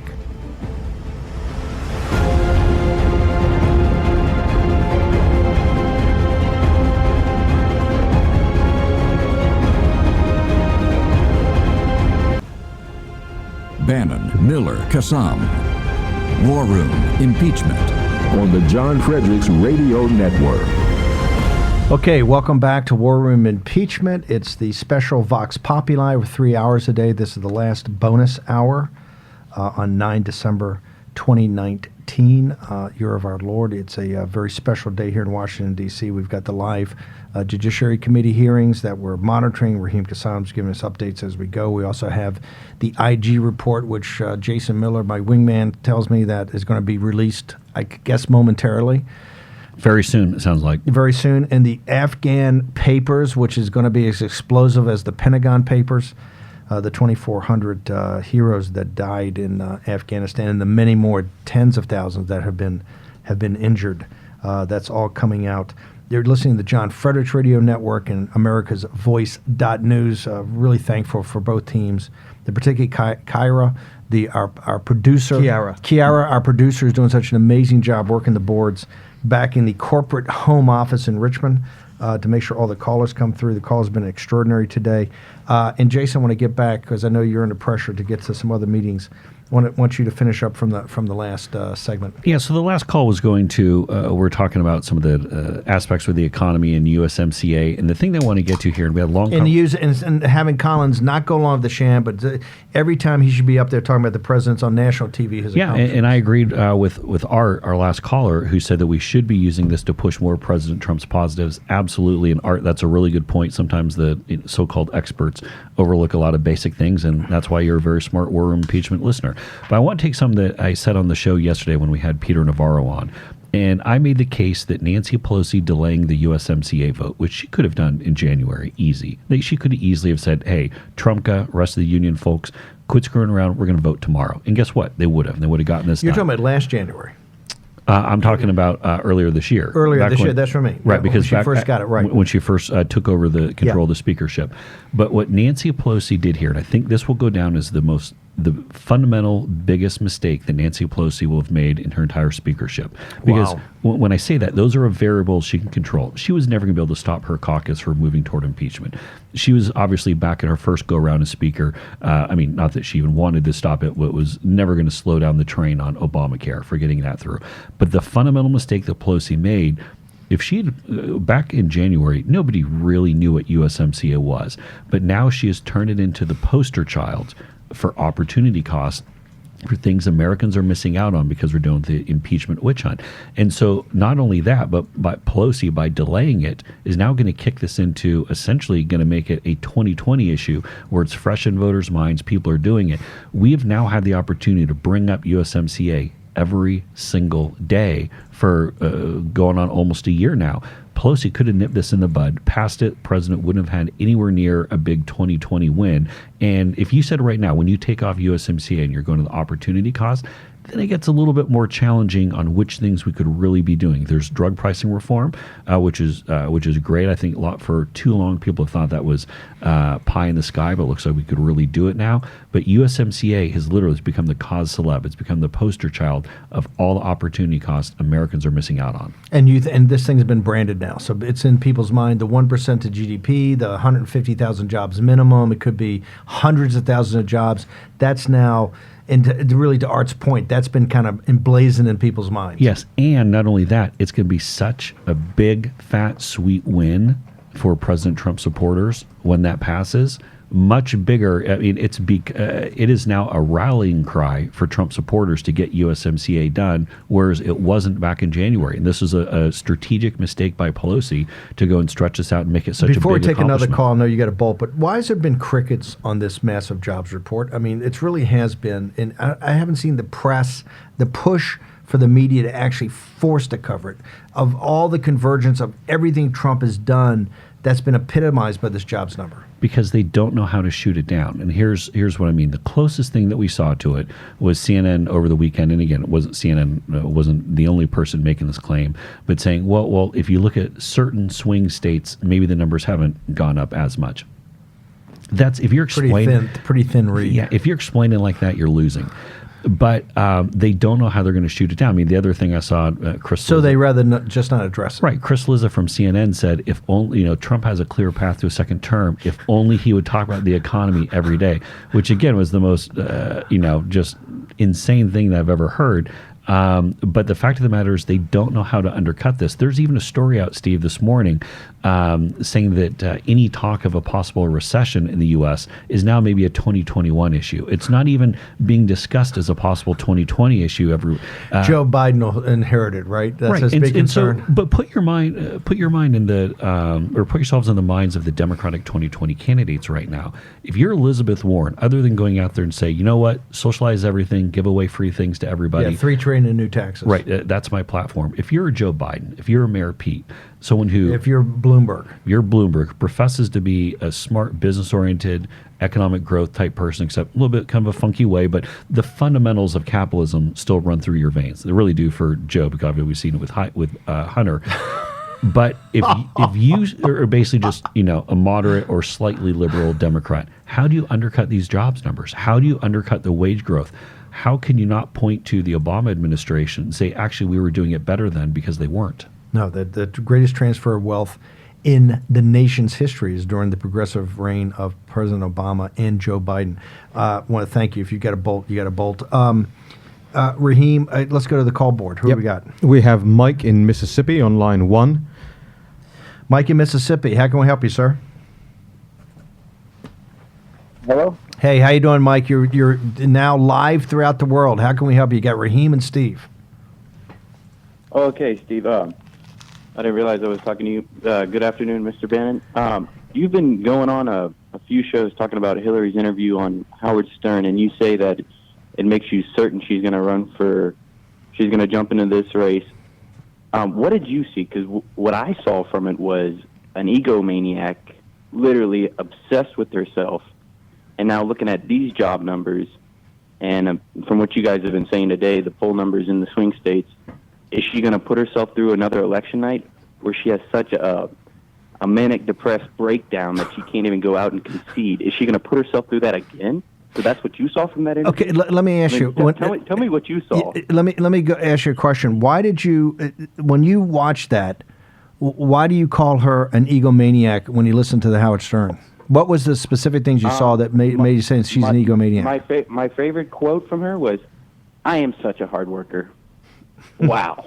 I mean, do you think that she was trying a campaign? Remember, she said multiple times on the show, I believe, that if I had done this before, the outcome, in fact, I think Howard Stern said it, that if you had done this before and you came across as more human, the situation might have been different. And then the media that covered it had examples of people that were crying, calling to Howard Stern, I voted for Trump. If I had known that she was actually a human being, it would have been different. Do you buy any of that?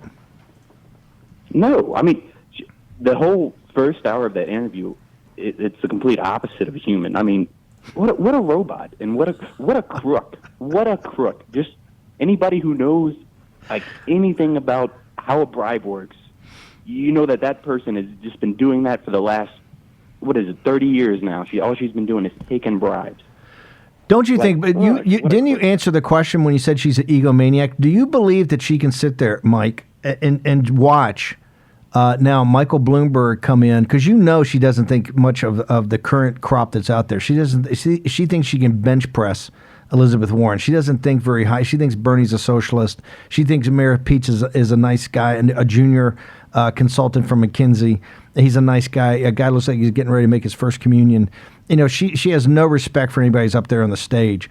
Bloomberg doesn't scare her. Do you believe, you call her an egomaniac? You said the Howard Stern interview reinforced your belief she's an egomaniac. Do you think she can sit there and watch this happen where she doesn't get another shot at Donald Trump?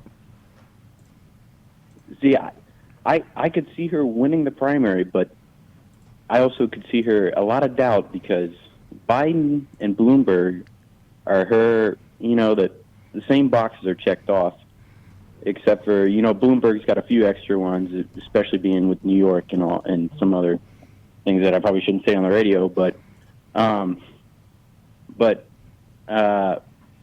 don't think she sees a clear path to winning the Democratic nomination, especially with Bloomberg's financial backings. And obviously, if you watch TV, you can see. Mike, thank you so much. Fantastic call. Thank you so much. I just think that she's looking for a way to elbow her way in.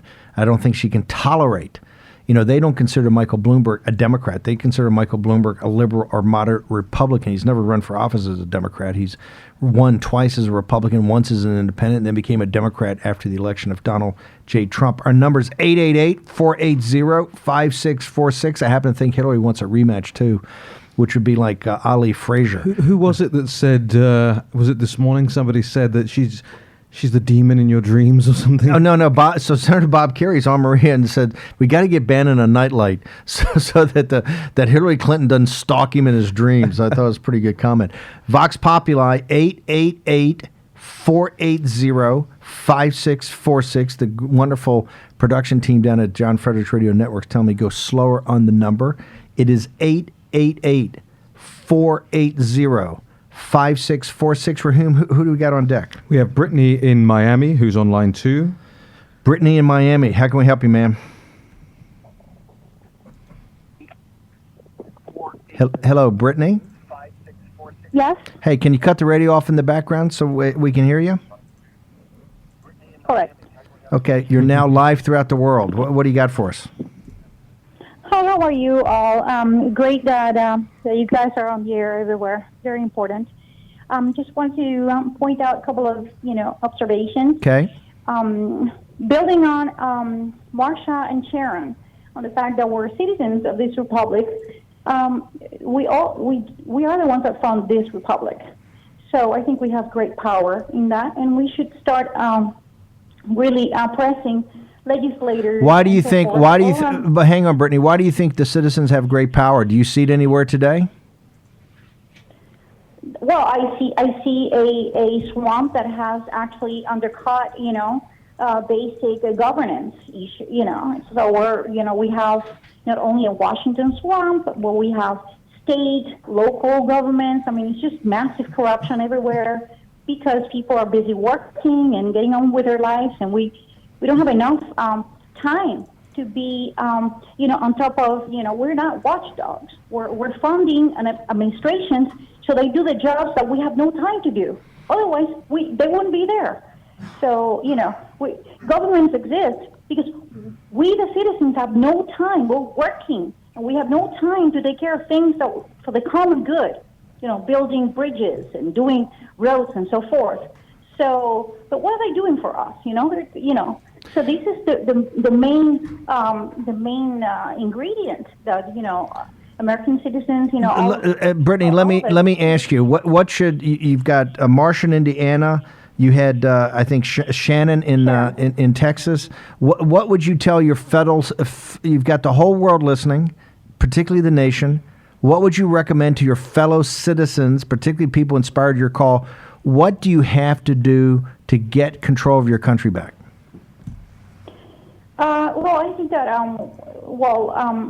a citizen, I think that we need to just start being proactive. We can no longer afford to be reactive to what's happening to us. I mean, I'm an exiled. I'm a Cuban exiled. I worked in human rights in Venezuela, so I know what deconstructing a democratic rule of country. A republic. I know what it is, and I'm seeing it. I'm seeing it in real time here in the United States, and this is what bothers me as well.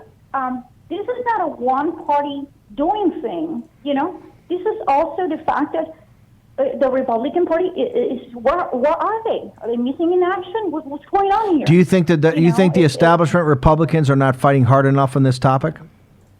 Hard enough. That's an understatement. What are they doing?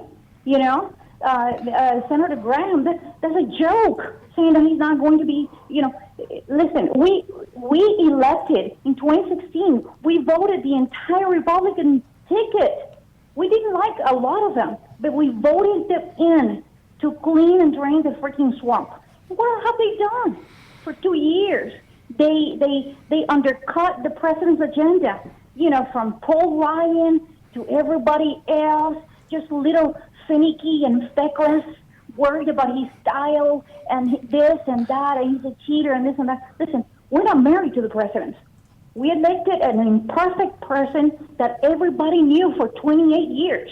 Everybody knew who Donald Trump was. And still, people elected the guy because that was the hope that he was going to go and just, start cleaning up, and he never did. But, I mean, he's trying, and I think that's also the main issue why he's being attacked from all flanks. Brittany, thank you. The amazing call. Thank you so much. Got to get to all the callers. Brittany in Miami, and I get that pretty much summarizes President Trump elected. Was the Republican Party there for him, particularly after went off the deconstruction of the permanent political? One of the reasons was that a lost 2 years, by the way? Well, no. Here's what I think is that this is why I don't like using the swamp. It's almost too cutesy. This is not a cutesy term. This interlocking permanent political class between the consultants, the donors, the corporatists, at Wall Street. They're paid functionaries here in Washington, D.C. It's tough, and I think she's right. President Trump has tried. He's trying on other areas. He's winning some. He's losing some. Losing probably more on at least confronting this. He is definitely winning some. One of the big things that Peter Navarro brought up the other day, he promised to take off 2 regulations for every one he put up. Right now, the score is 8-1. So he's trying to deconstruct the administrative state. He's taking it head on with these judges. But Brittany, I agree with you 1,000%. There is so much more to do. That's why I said at CPAC in early 2017, they're not going to pat you on the head, say, "Oh, terrific! You won an election. Here are the keys. You guys do what you want." They're going to fight you every day to take your country back, and you're seeing this in the nullification project that's playing out live on TV today. And if you don't think the stakes are high, the IG, the Inspector General of the Department of Justice, is going to issue a report today. Your head is going to blow up.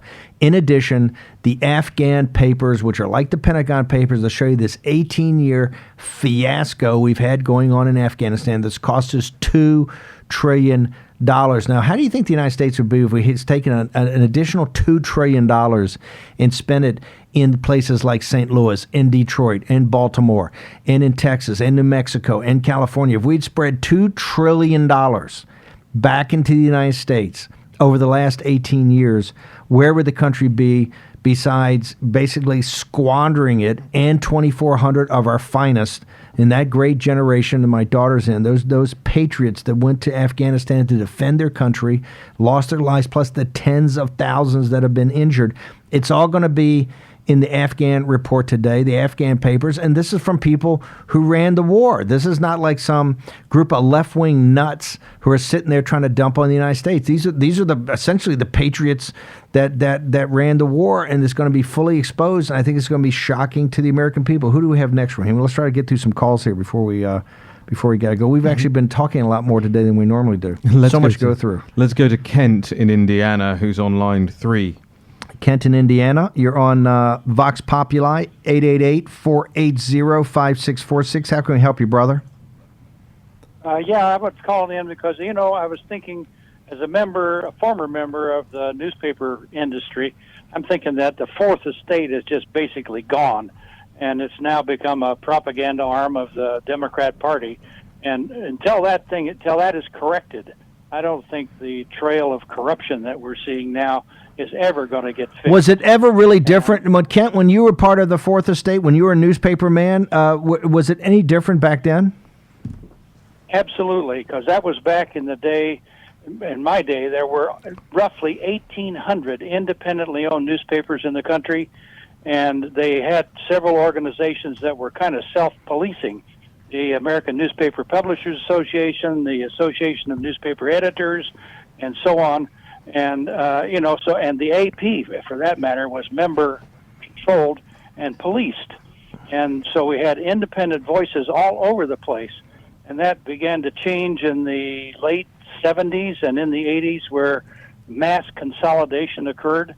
And, and now we've got, 6 companies or corporations that control the mass media. Why did consolidation? Why did financial and economic consolidation into a handful of companies, which should have, as capitalism knows, economies of scale? Why did the economies of scale affect the content? Well, it affected the content because most, or I would say many, of the owners of these newspapers lived and breathed in the communities in which the newspapers were published.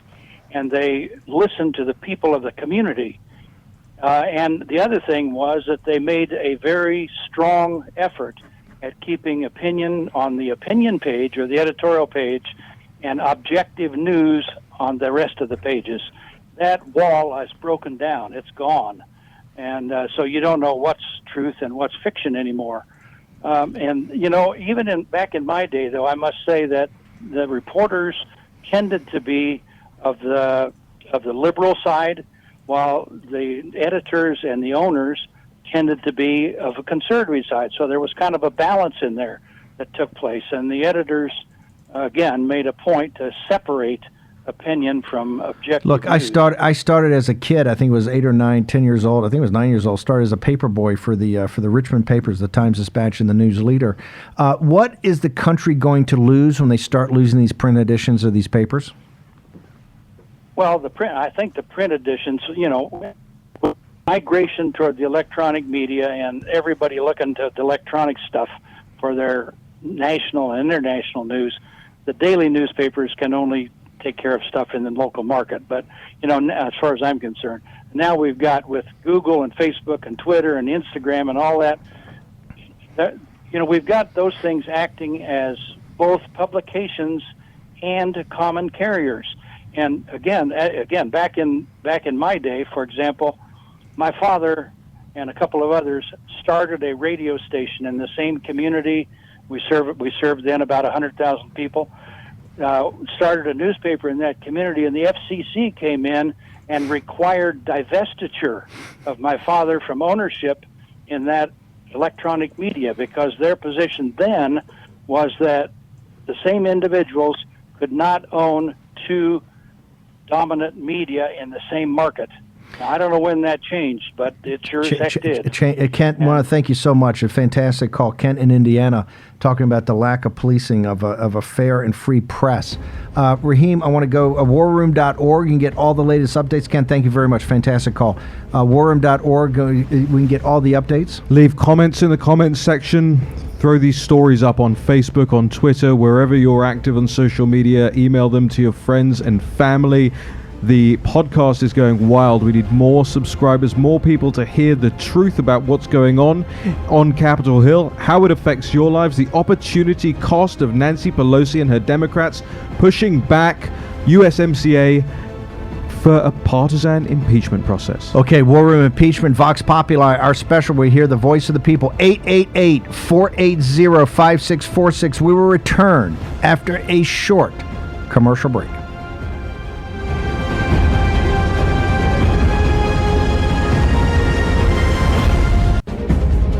War Room Impeachment.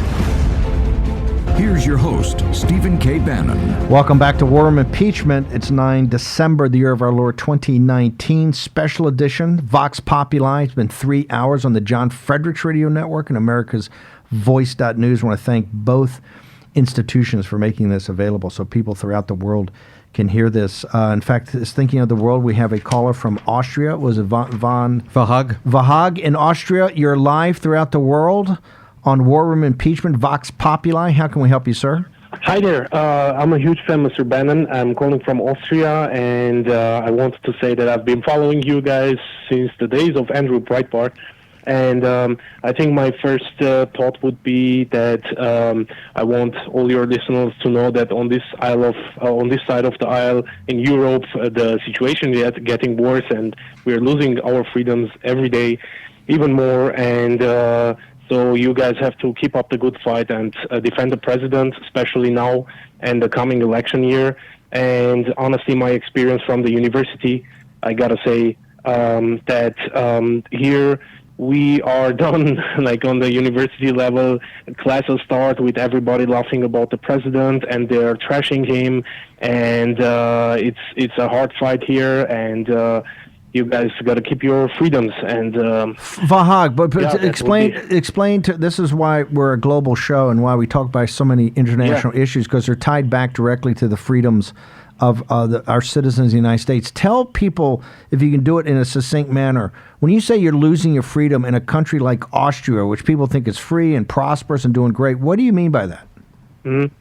Because one of the primary things is that by losing our freedoms, that they are shutting us down on every corner. If you dare to say anything regarding that you're pro-capitalism, you're against global socialism, if you are against this environmental movement, people will shut you down, especially if you're on the public eye. And for myself as a young student in the university, it's very hard to talk about these issues. And honestly, it goes as far as calling you out Nazi and even getting in fights with professors.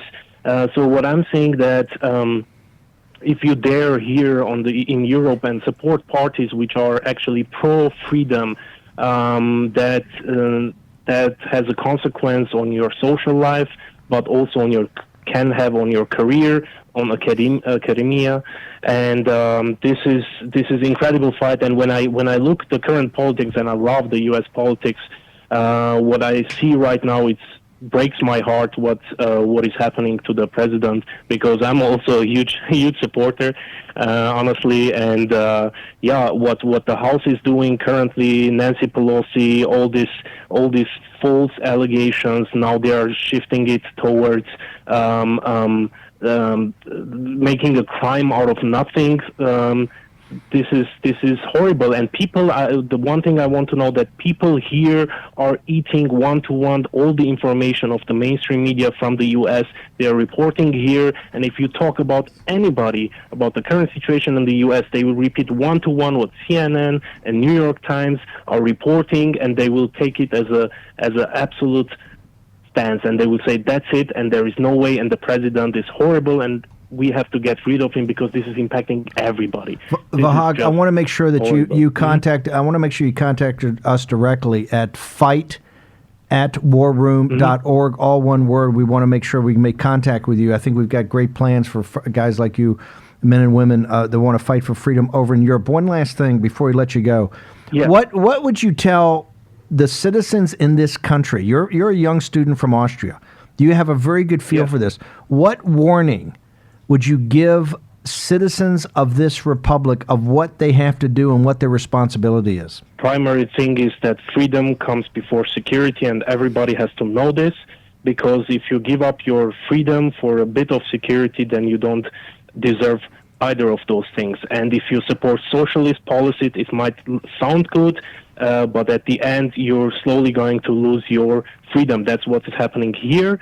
And God forbid, if you support to decrease the social system, to cut the administrative state, as you say always, that is not going to happen. There is no way that you're going to get the support, because the system has already been changed from ground up, from the school level, so people don't even dare to think about aspects such as freedom.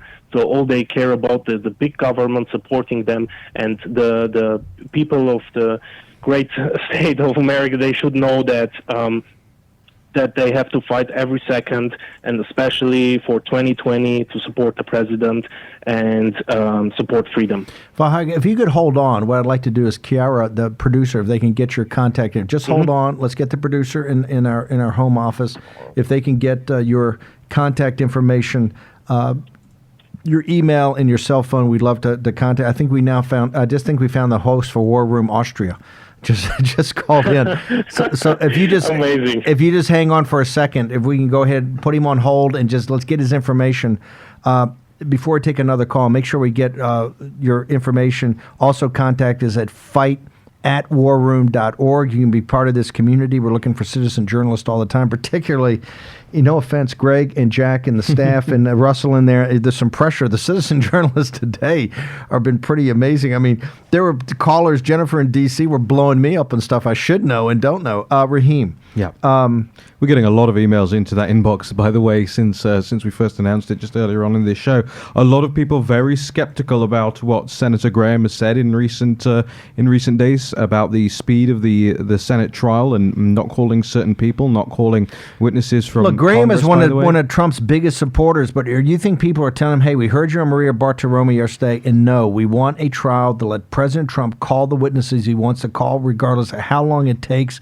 We need to get in the details of this. Look, I believe, and the callers to this show, the listeners of this show, the American people at large, they didn't want to be in this position just a couple of months before an election campaign, but we're in the position now. And as long as we have that position, we should exploit it to the greatest effect. And the greatest effect would be to call the corruption out on the other side, as well as just defending the president. We should be on the offensive here. Look, there are three things that are coming out today in the next couple of days that we're going to make sure it's up on warroom.org. Everybody has to read. Number one is the IG report. Yep. You must read this in depth. We're going to have our guys, the whole team's ready to do. We're going to summarize it. Then the Afghanistan papers must be read. Okay, this goes to the heart of what the problem is. Number 3 is the Giuliani investigation. Those 3 aspects are all coming out in the next couple of days. We're not going to let the mainstream media whitewash this. We're going to get you the information. And no, we're not wearing tinfoil hats. We're not. That's why you got to read the Afghanistan report. You're going to see that you're not crazy. And I take a personal pride. Look, I'm a former naval officer. My daughter served after West Point with the 101st Airborne in Iraq. My kid brother was in the Libya raid back in the 80s as a Navy pilot. I have nephews that have served both in the Army and the Navy in the Middle East. We got skin in the game. This is people who are patriots, people who consider themselves right-wing militarists, understand there's something deeply wrong and it must be investigated. Raheem, we're sending you on the road on Tuesday or tomorrow. Tomorrow, you're going to be up in Hershey at the President's Rally. We're taking Vox Populi on the John Fredericks Radio Network and America's Voice.News. We're going live we're going to go up into Hershey, and you're going to be interviewing. You're going to be taking interviewing people that want to be on Vox Populi at the rally. Correct. Meeting the deplorables face to face. I'll be there to talk to, but also to interview you guys out there. If anybody you're going to be there, let me know at fight@warroom.org. That's the email address, and we'll make sure. You can't miss Raheem. He's a Natalie attired Englishman. From the classic tradition of. I'll wear my tweed, so I'll stand out. And your cravat. In my cravat. You got so I stand out. So Raheem will stand out. Here's one more thing, just before we go back to the that will stand out in the deplorables crowd. I'm sure. Well, I remember standing in that barn in Alabama, by the way, standing out quite a bit on the sawdust floor in the barn in Alabama. But I was okay with it. I want to come back to something you said a minute ago. We have people from the mainstream media listening to this show every single day religiously. We know CNN's listening. We know MSNBC's listening. Thanks to their nice little heckle last week as well. We know the New York Times is listening. Here's the thing. The conspiracy tinfoil Here's a little podcast. Bannon's little podcast, right? And they were able to name it and cite it like that. So Haman right away said, "Oh, you mean War Room?"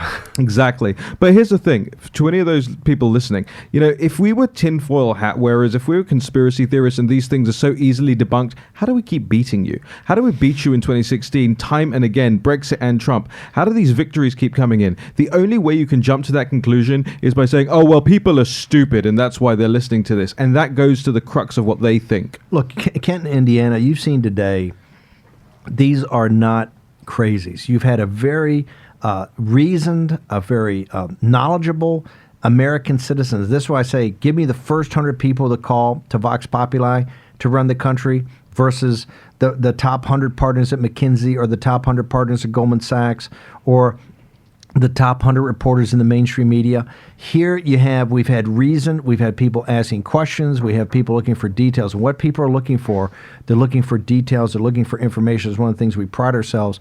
Talk about the warroom.org site. Yeah, the warroom.org site is a full-service, impeachment-focused news website so that when we're not live on the air, you're still getting around-the-clock updates. We have a great team over here populating that site, and it's not just what's on the TV. It's not just what the news wants you to read. We are going into every single document and pulling out what is called the buried leads, the things that CNN doesn't tell you, the things that the New York Times doesn't notice or tell you. We are going inside and actually routinely breaking news on this site, warroom.org. And the big takeaway from that, make sure you're subscribed and signed up to the podcast, certainly. But we have a daily, once-a-day newsletter that goes out to people. And if you've signed up and you're not getting it, check your spam folders. But if you haven't signed up right now, go at there, warroom.org on the right sidebar. Sign up for the newsletter. It's everything you will need to know every single day. This is what the president said, unity and substance. Unity and substance. He said it's a perfect call. He wants people to look at the details of that, the details around it, the patterns around it. He's going to stand on that. He's not giving up an inch. That's why substance here is so important. The facts here are so important. Raheem? A lot of big traffic coming to the site right now from the all-new BonginoReport.com. The Rudy Giuliani interview from this morning, one of the biggest stories on Bongino Report. This is the anti or counter to the Drudge Report, which I know a lot of people are disenfranchised by and feel has gone a little bit woolly and liberal on us over the last couple of years. So BonginoReport.com, you can find a link to War Room. I don't think Bongino, you're going to have to worry about going liberal. I don't think Dan Well, hold on. Bongino. I don't think Dan Bongino is going to go there. Just saying. man. Just knowing Brother Bongino. Let's go. We have Mike in, is it California? Yeah, Mike on line 4 is in California. Mike, do we have you on the line? Yeah. Hey, Mike, you're live. Oh, man, that's great. I can't believe I'm talking to you guys. Hey, how you doing, sir? Hey, I just wanted to say that I love the show, and, I'd really be interested in seeing you guys do more out here in California, maybe setting up a platform, I don't know, through maybe Dave Rubin's Is California too far gone, Mike? Or if we did a War Room California, we'd be wasting our time? Well, I mean, I think that's the overall feeling. At least I'm in Devin Nunes' district, and I feel that way. We want to get out, but at the same time, my family and a lot of people live here, so I think if you're going to save it, it's got to start with something like that, and I'd contribute to it. What do you think? Tell me real quickly while we got you, because we're burning daylight here. What are the 1 or 2 issues that have to be addressed in California specifically to turn around the state? You know what? You gotta limit the control the government has over everything. I mean, we pretty much live in a tyrannical state. They legislate from the east and the Bay Area, or the upper east section and the Bay Area, and we can't even. It doesn't even matter if we vote for Devin Nunes or some other Republican, because I mean, our voices aren't even heard. So we got to get people informed, just kind of like you guys are doing. I've learned more from you guys' show than I have my whole life of watching and reading about politics. It's amazing. Wow. Well, thank you, Mike. But make sure you drop us a line at fight@warroom.org. Become part of the family. Mike in California, thank you very much. Boy, what a compliment. Makes it worthwhile. That and the call from Austria back to back. Is California the future, Raheem Kassam? I know you're quite attracted to California. Is California the future of the country? Look, I'm not a pessimist. I'm about fighting in all of these places that we say are too far gone. In 2010, I managed a campaign for a now member of Parliament for the Conservative Party. In fact, you met her. Candidate was Michelle Donnellan back then. We were handed by the Conservative Party, which I'm ashamed to say I was once a part of. We were handed this seat by them, which was a hardcore Labour Liberal seat, which they said, the Tories can never do anything there. There was a national swing towards the Conservative Party of 5% in 2010. In our seat, the one that Michelle ran in, we got a 10% swing there. And what that did was that led them to recognize that she was a talented campaigner, somebody that they really want involved in the party, and so she got given at the next election a more winnable seat to fight, and is now a member of Parliament. Wow. And is now pushing for Brexit. Wow. And is now one of the key leading lights on this stuff. So it goes to show there is no fighting. Although there's no fighting in the war room. You think that California can be turned around? Look, these things may take 25 years. It may take 30 years. But it's doable. But it's doable. There is nothing that is not doable. Let's stay in California. Let's go to San Diego, one of my favorite cities. I lived there when I was a young naval officer. Ivan in San Diego, you're live on War Room Impeachment, Vox Populi. How you doing, sir? Hey, Steve, I'm doing great. Thanks a lot for taking my call. Real quick on a technical thing. I know you guys are running short on time. Got to work with your board to make sure that I'm sitting on hold and I'm in absolute darkness. I don't know when you're coming. I don't even know the context of the show leading up to this. So try to get it where when you go on hold, you're at least listening to the broadcast while you're on hold. Okay? Thanks, brother. That's a great point. By the way, we're always open to user input. Thank you very much, brother. We're going to take care of that right now. How else can we help you besides the great tip you gave us for making the callers making a better call experience? What else is going on? Oh, you know what? I must have said thank you, so we punched him out. Oh, Ivan, you got to write to fight@warroom.org, or maybe we can get Ivan back on. Let's make sure we take that experience. Okay, we still have Lucy in Oregon. Yes. Lucy in Oregon, you're on Vox Populi. How can we help you, ma'am? Hi, thank you so much for having me on the show. I really appreciate you, gentlemen, and for just staying true to the fight against corruption. Okay. And just to the viewers for not being blinded by the liberal media. Sure. And I just really hope that people will reach out to, Nancy Pelosi regarding the USMCA and just, ask her, please, on behalf of all of the Americans. It isn't I don't know, a district thing. This is kind of Well, this is key. This is key. Raheem's going to jump in here, but this is, and my phone was getting blown up earlier today to say, hey, what you got to do is put the number out. People, one of the things citizens want to do is they want to call the Dirty 30. They want to call the congressional offices of these swing Democrats, and I like the fact that you're taking it right to Nancy Pelosi, but say, hey, look, this impeachment thing is off the rails. We want you to focus on the business of the country. Is that what you're saying, Lucy? That the first step for citizen engagement is actually make your voice heard by contacting somebody? Absolutely. Did you, Lucy? Did you listen to the interview with Peter Navarro yesterday on War Room impeachment?